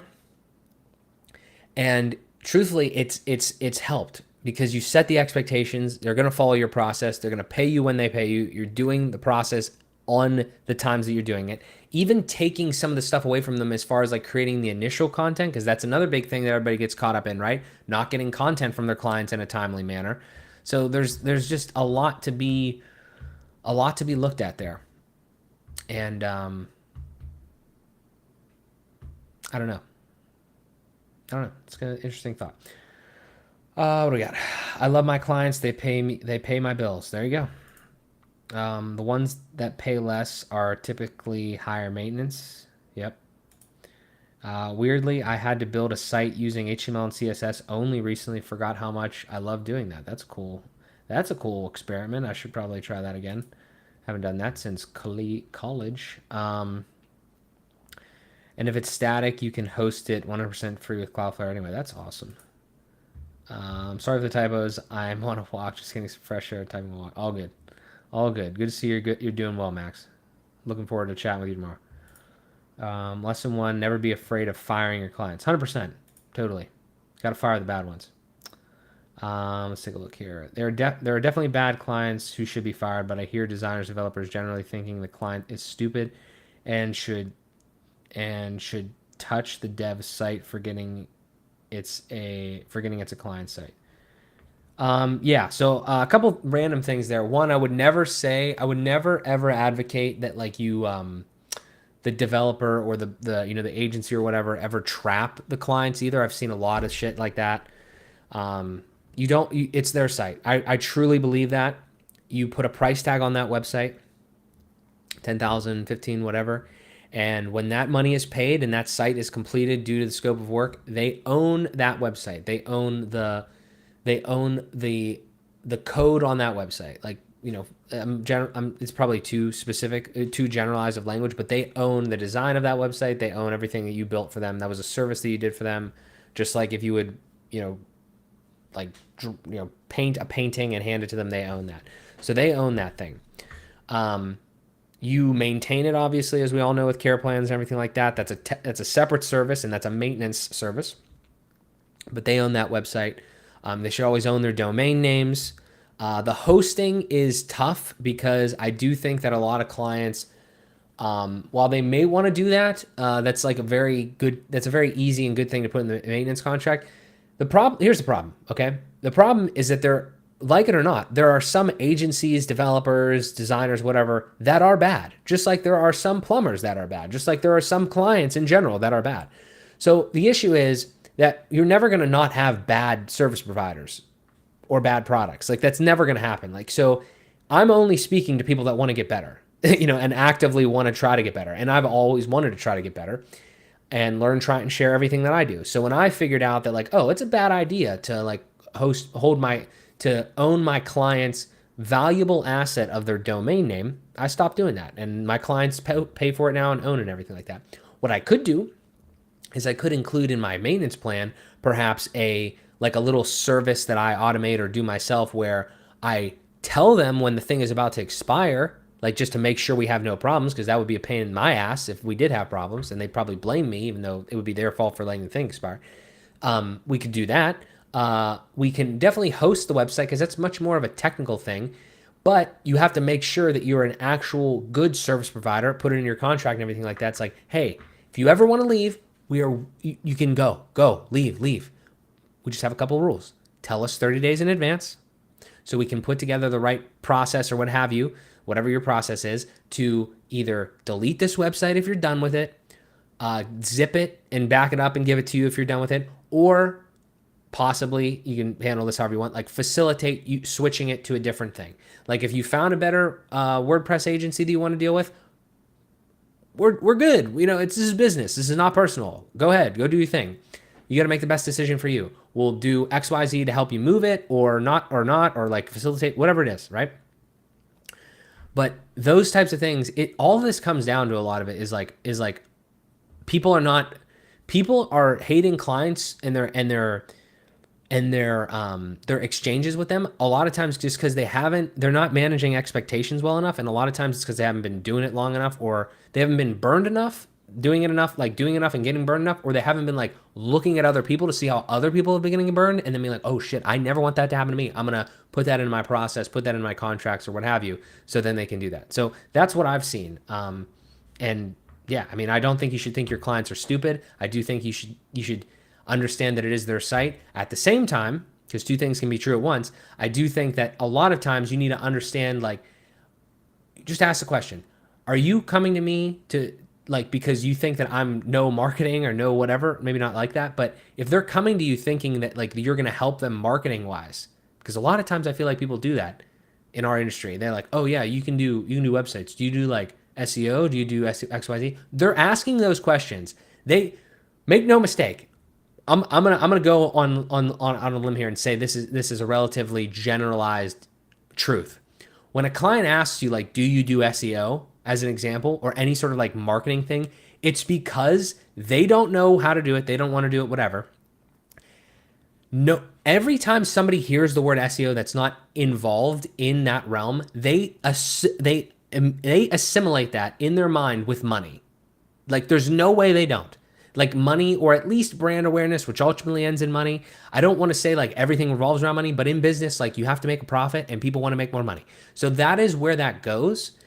So what I'm saying is like if somebody's asking about any of those types of services or even borderline a website, it's going to come back to money. And if they need your help, they're going to assume that like, oh, I have a website and I want to make more money and like maybe this person can help me make more money. So I just feel like you need to at least ask those questions. Maybe it's not the same for everybody for sure, but I feel like that is you are invested. They're investing in you to take a like somewhat of a stake in that, not like a equity stake in their website or in their business, but a lot of us are outsourced marketing teams.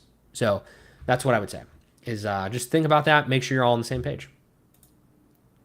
Should not. Okay, that's from that. Great point. I've seen too many site owners held hostage by a previous dev. That's terrible practice. I make it clear that a benefit of going with me is that we always have options to change. Yeah, 100%.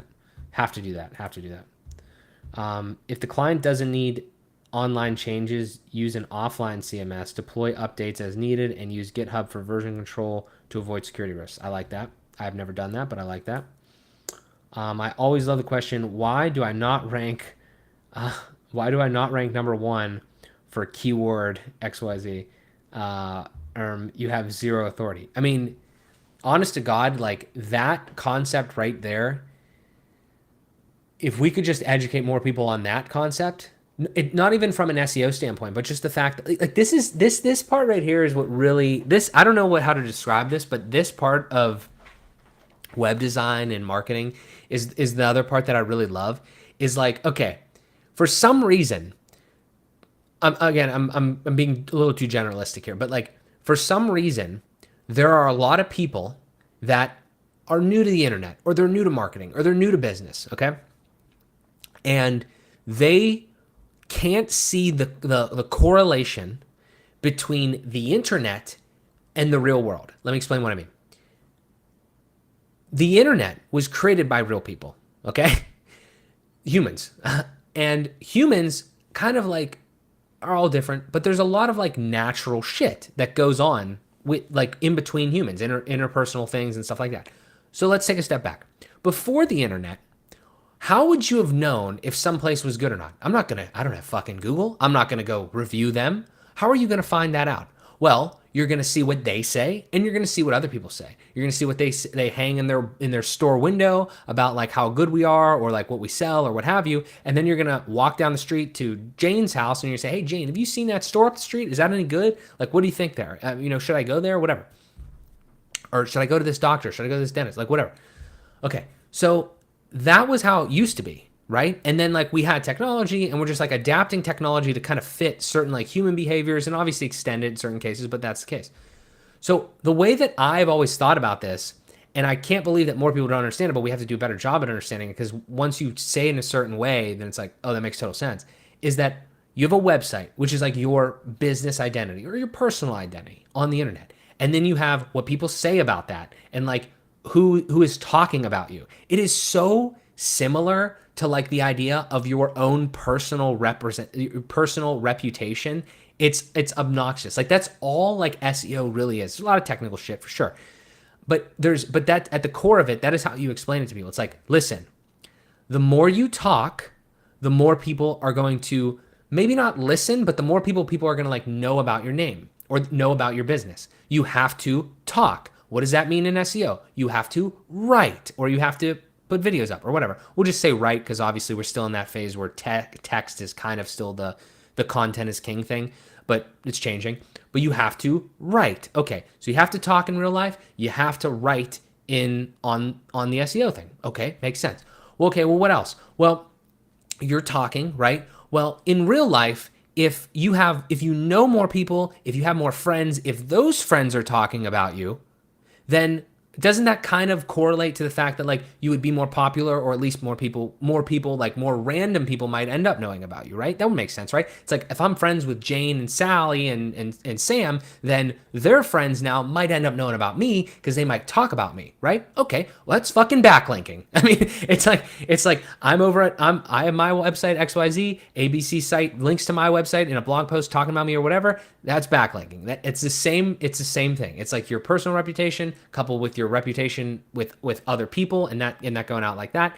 It's like when you break it down like that, I feel like it starts to get like, oh yeah, that makes total sense, because it's this whole mystery and it's all bullshit in so many different areas, and so many different, like, like snake oil service providers will be like, oh, it's magic. It's not magic. Like, it's like there's definitely techniques. I'm not trying to underplay it, but like at the core of it, that's all it is. So it's like more content, and right. And so we go back to Phil's question here with like where I'm riffing on like the whole I'm not ranking for keyword. Have you ever fucking talked about that keyword? Like, I mean, have you ever said anything? Have you ever written anything about that keyword on your website? So it's when you just tell them like that, it's like, what? You know what I mean?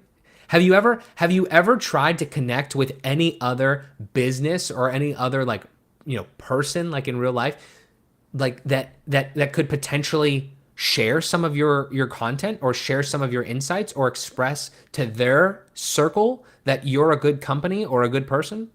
No? Totally makes sense. So I'm just saying, like, I probably need to make a video like explaining that in like stupid, like simple terms, comparing like actual technical SEO type stuff there, the concepts of that to like real world, because I think that's lacking. I think a lot of people don't understand it that way. So yeah. I've been doing that with a lot. Static sites, nice. I sleep slightly better, I think, with the statics, nice.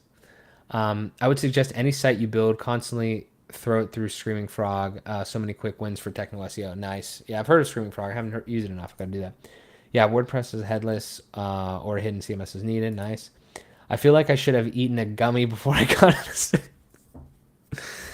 I mean, it probably would have made it. I hope it's somewhat entertaining. I probably would have made it a little more entertaining. Yeah. So got the eyeballs there. Yeah. Yeah. Appreciate that. I don't know, man. I just like to talk. Let's quickly talk about some other stuff real quick. Appreciate all you guys in the chat, chatting away. Love the engagement. It's been fantastic. Hopefully I don't go on a super big riff on the rest of this stuff, but I am going to stop this in the next 20 minutes for sure, because it's getting a little long. But let's talk about a couple of these things here real quick. So I just saw this today. Obviously, this has been a big hot topic on many different outlets, channels, all that sort of stuff. I talk about it. I talk about it with Matt. I talk about it with everyone else. The idea of WordPress and like the numbers, right? I'm sure this has been talked about for a while, but I'm new around here. So I like the concept of just kind of reading into some of these things. I hadn't seen this one. And I don't think this Similar Web, I don't know about them. It seems like they are like a data aggregate website or whatever, and I think you have to like log in to get this data, but they posted these things, and I think Isaac, I'm not sure if he's here today, but Isaac Feldman, I saw he like retweeted it, so I like went and checked it out, and I just thought this was interesting. I don't think this isn't user data, which it's kind of bullshit that they say it like this. In my opinion, it is, because this isn't like, there's no way that you're looking at this and this isn't like how many people are using Shopify and these things. I think it's just traffic. So from what I'm understanding is like they went to all these different websites, like the actual, just the domains of the things. And they were like, all right, what's the traffic of all of these websites? Which is, I mean, you could go make this chart probably if you wanted to with some other tool. But I just thought it was somewhat insightful. It doesn't really tell the whole picture, and I wanted to talk about it for 2 seconds.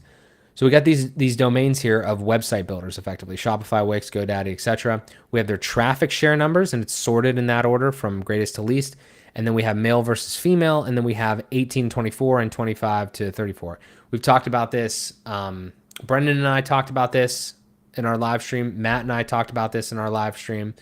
Concept, and Matt just tweeted about it, put a poll out. You guys should all go check it out, about when you think of like a new WordPress generation, the next generation of WordPress, who are we talking about? What do you think about that? What is the age bracket and all that? And apparently the concept, the thesis of this post from SimilarWeb is card is incredibly popular with Gen Z, allegedly. Now, it's a little bit. I think the data is a little doesn't tell a full picture because again, it's not the actual users. That would be incredible. This is just the traffic. And if we're looking at it, you have Shopify at the top, and you have these brackets over here. So there's more like 25, 34s than that. I think in every category. Almost every, I don't understand who is using Weebly or who is getting, I mean, I've heard of Weebly. I don't know where Weebly is marketing. I don't understand what's going on there. But apparently there's only two of these where like there's more traffic from the younger crowd, which is Weebly and Card. And Card is significant.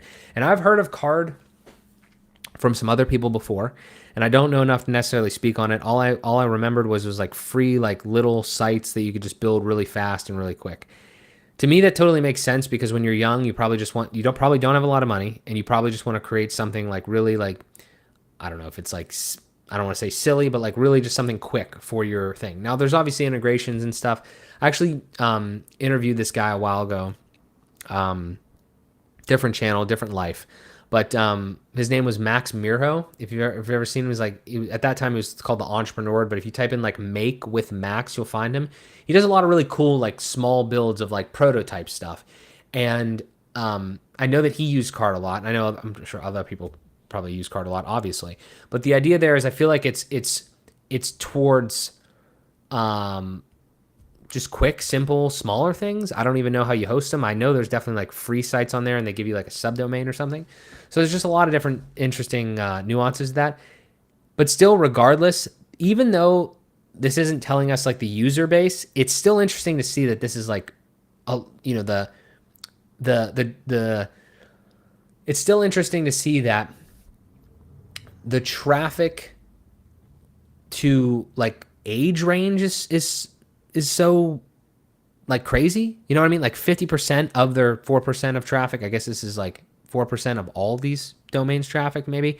Like 50% of that is just like very young, like much younger people, right? Like 18 to 24. So I don't know. I don't know if there's really any insights to garnish from this specifically, but we got WordPress.org. This is also kind of bullshit to me because it probably should have put WordPress.com in here because if you were going to, let's be honest, if you were going to go and use WordPress, you would type, if you had no idea, you would type in WordPress. And I don't know what happens. What happens when you type in WordPress? What's the first one? WordPress. I spelled it wrong. Yeah, so you know what I mean? Like, you're probably going to click on this anyway. So I would love, it's a little disingenuous, I feel like. You probably should be clicking on, they probably should have used .com. It's not in here, right? Maybe it was in these other 16. I don't know. But I would probably use .com because that's probably the one that people are going to go to. They might also just instinctually type .com rather than .org. Just thinking of that. But this doesn't really surprise me, these numbers down here. And this isn't like a WordPress verse anything. This is more of a general thought with this. But I would have liked to see the .com numbers because I feel like that's probably where people would land more likely. Even though .org is obviously the project piece of it. So I don't know if there was anything really to kind of talk about here, but that was it. Traffic share also covers the subdomains, clients of those. Ooh, that is a great question. Didn't think of that. Didn't think of that. I have no idea. Had no idea. That would be a good question. I would love to see. I would hope not. It might, and I would also, though, I feel like the answer is no to that because, like, how, like, with Card, with the people going to Card plus the people that go to Card sites, would it still be 4%? Like, you would think maybe it'd be like up a little bit more. Like, are there more people going to Hostinger than they're going to Card sites? Like all of the sites? I don't know. Just a random thought, but that is a good point, though. I don't know the answer to that question. Oh my god.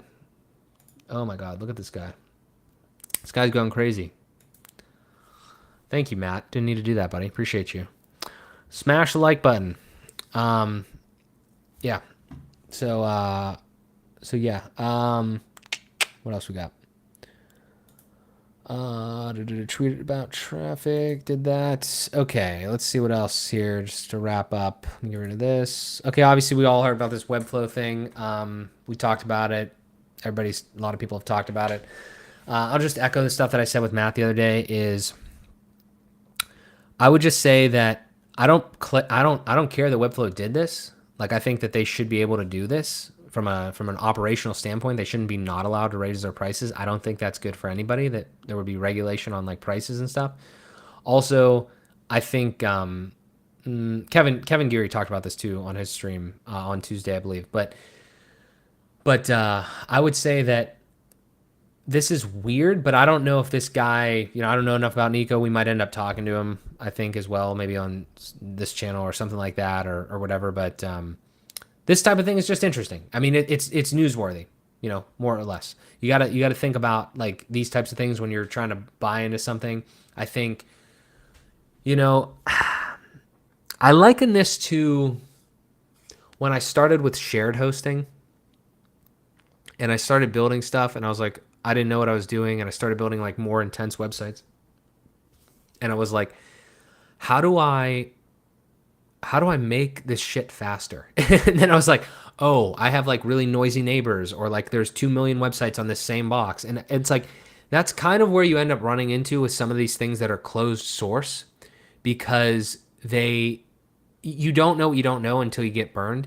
And I'm not saying like Nico as an example. I don't know Nico. I'm not saying Nico in his example did get per se burned here, but it's just something that like you never really know these types of things until something like this happens, or until you scale. I'm gonna also say something that I don't think I've said. I don't think I said when I was talking about this. I think we talked about it at the end the other day with Matt. But this is like posed as a success tax. But at the same time, though, I do feel like you shouldn't be like super surprised that you're going to have to end up paying more as you scale for things. To this extent, no, I understand that. But even if you were in a WordPress environment, at a certain point, you are going to have to pay more. You're going to have to pay more for hosting, or you're going to have to pay more for just like people to handle things. You're going to have to pay more for increased security, depending on what you're doing. So again, I'm not agreeing with the way Webflow handled this. I do think Webflow should absolutely be allowed to do this. I just think that if Webflow does something stupid, their clients and their customers are going to react appropriately, and some of them are probably going to leave. Okay? So I like that free market way of doing things for the most part, especially in this case, because this isn't like, I don't know, a 32 price increase overnight. I don't know. We don't really know the whole story here. Did the guy, as an example, like, I'd have to ask him, but my question would be like, how long was he going? Did he go like 1 megabyte over bandwidth one time and then that was it, or was it extended? A lot of questions there. You just gotta like, this is one of those things you gotta read it, you gotta kind of like think about it, and then you have to actually get more deeper details. And I didn't read all of this, so I'm not 100% sure. Yeah, but yeah. So this is also funny here, just randomly. I've already asked 5 times the sales reps share pricing and timeline details over email. She said no because you'll tweet about it. That's pretty funny. But I don't know. So just an interesting one. According to Bluehost, what was that? WordPress market share rises further to 63.3 in comparison. Shopify, Wix, Squarespace have market shares of 5. Yeah. So again, I'm going to talk about this for a second. Okay. Oh, going back to camera. One day I'm actually going to lose my voice, because sometimes I've been pretty close. Here's my thing about this topic here is I don't think that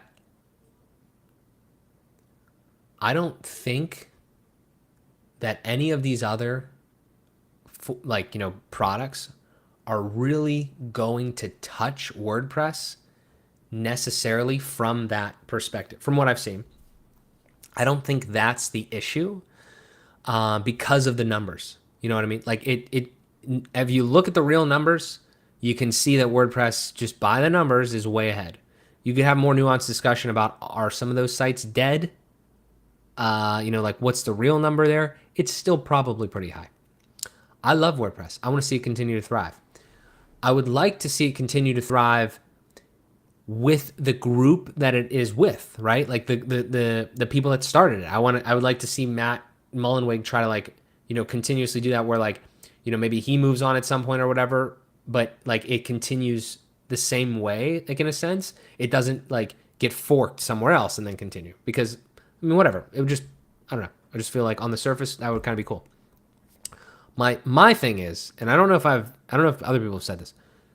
I don't think Shopify or Wix or whatever, I think they're coming for it, but I don't think they have, it doesn't make any sense, the numbers, right? Two things. One, two things to look out for, okay?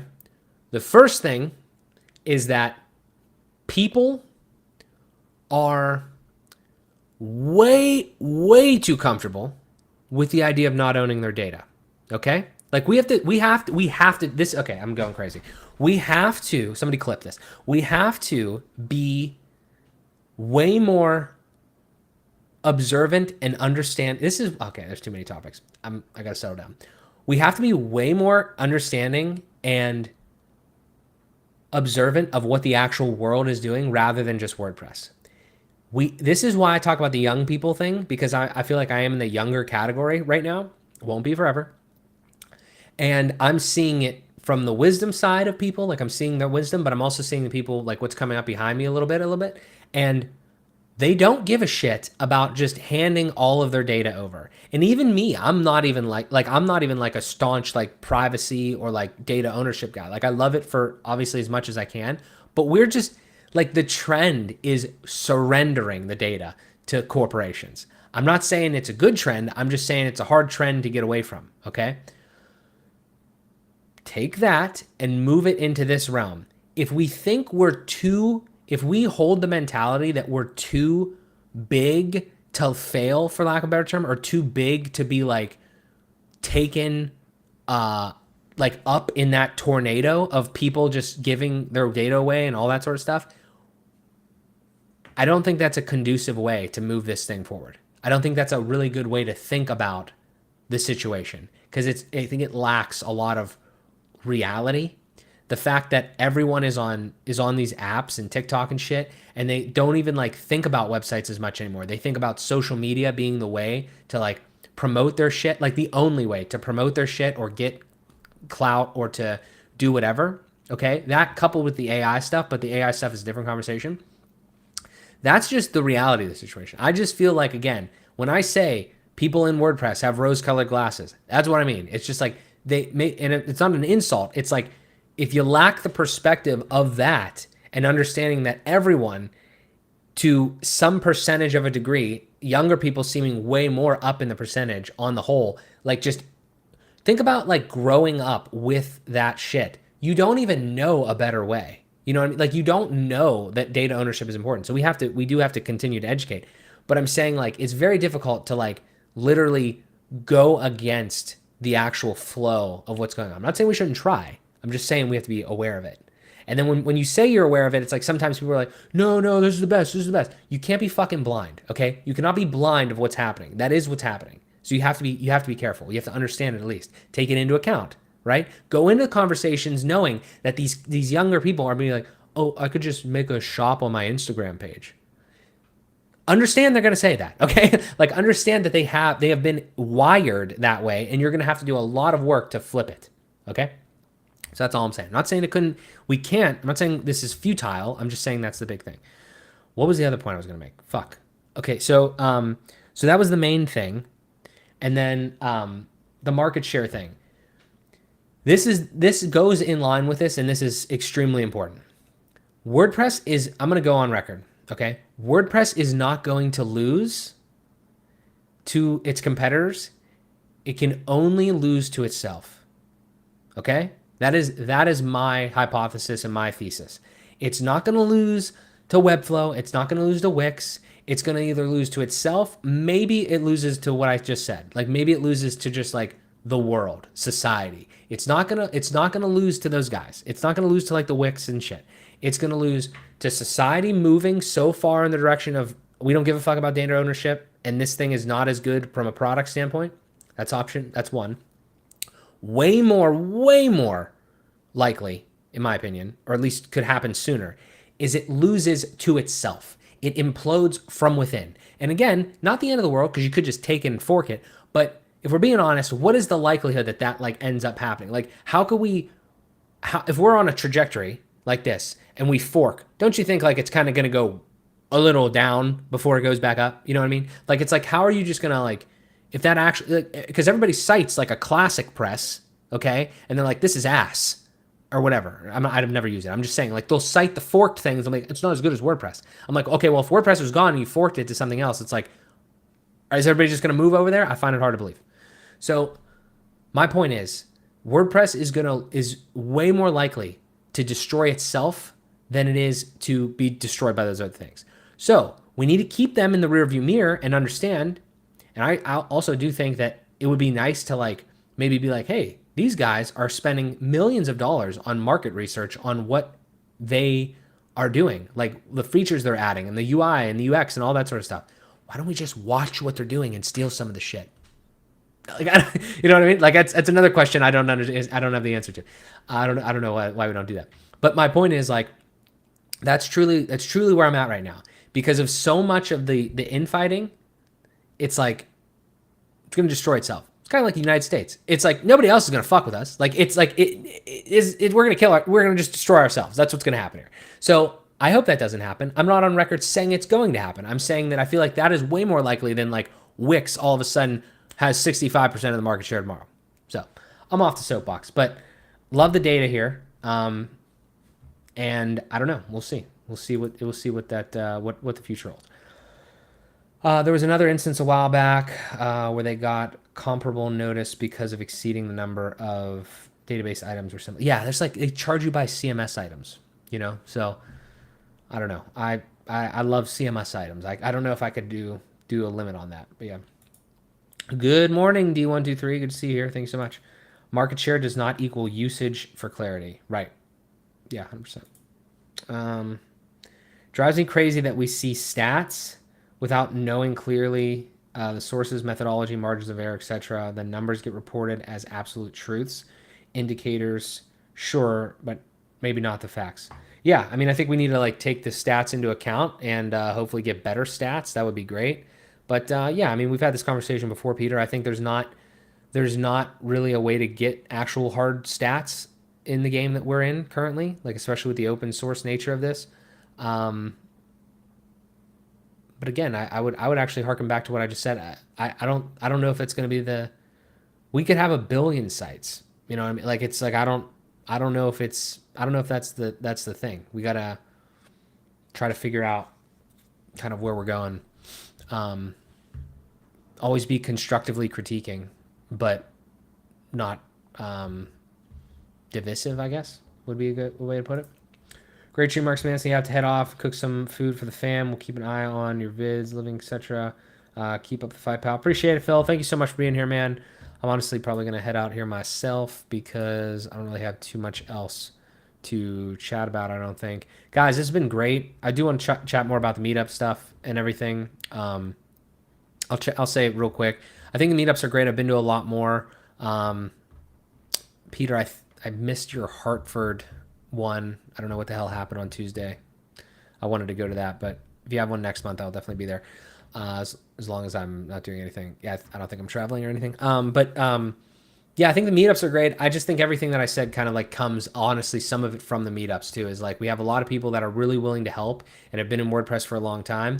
And I think we still need to continue to get people involved and move in that direction and like brand awareness for WordPress in a sense, and helping, because I think that does help. The only thing I would say about the meetups from the ones that I've been into is that you basically get a room of experts, but everybody has like different thoughts and perspectives and things like that. So then you get a DIYer in there, and a lot of times they're more confused than when they left sometimes, because they know how to solve a problem, but they know how to solve it in 5 different ways. And it's like that while that is good, I just wonder like how much like the DIYer is actually going to go about like changing those things, like, you know, going and vetting those things or what have you. And it's not an easy answer to that question. I'm just saying what I've noticed. And yeah, it's a tough it's a tough spot. I love what I've seen though. I love the camaraderie. I love that there's a lot of virtual ones now too, so we can get people from all over the place. Um, but yeah, it's an interesting situation. So um, also, I'm always the youngest person in the meetup groups too. So that's the other interesting thing that I've seen, um, which I would say good, bad slash sign of the times because I don't know why more people wouldn't go to them. I do think that everyone should go and just go on WordPress or go on Meetup, type in WordPress, and just join a bunch of Meetup groups just to kind of see what's kind of going on or just take a look because there's a lot of value there. A lot of really good connections, especially too if you're trying to do it more. Like obviously, I'm going there and I'm not learning. I'm learning some, but I'm not learning like a ton, right? Like I'm not going there to get my questions answered. I'm going there maybe to obviously provide insight and really meet people. So I've definitely met a lot of great people, but that's the high level in the meetup thing. Um, we can talk about that more another time too. But yeah, so yeah. But cool. Appreciate all you guys being here. Thank you so much for the engagement. All the comments is fantastic. We do this every Thursday, 11 a.m. Eastern. I will not miss one until I miss one, which might be WordCamp US week. So I don't know. We're gonna try to do it every week. So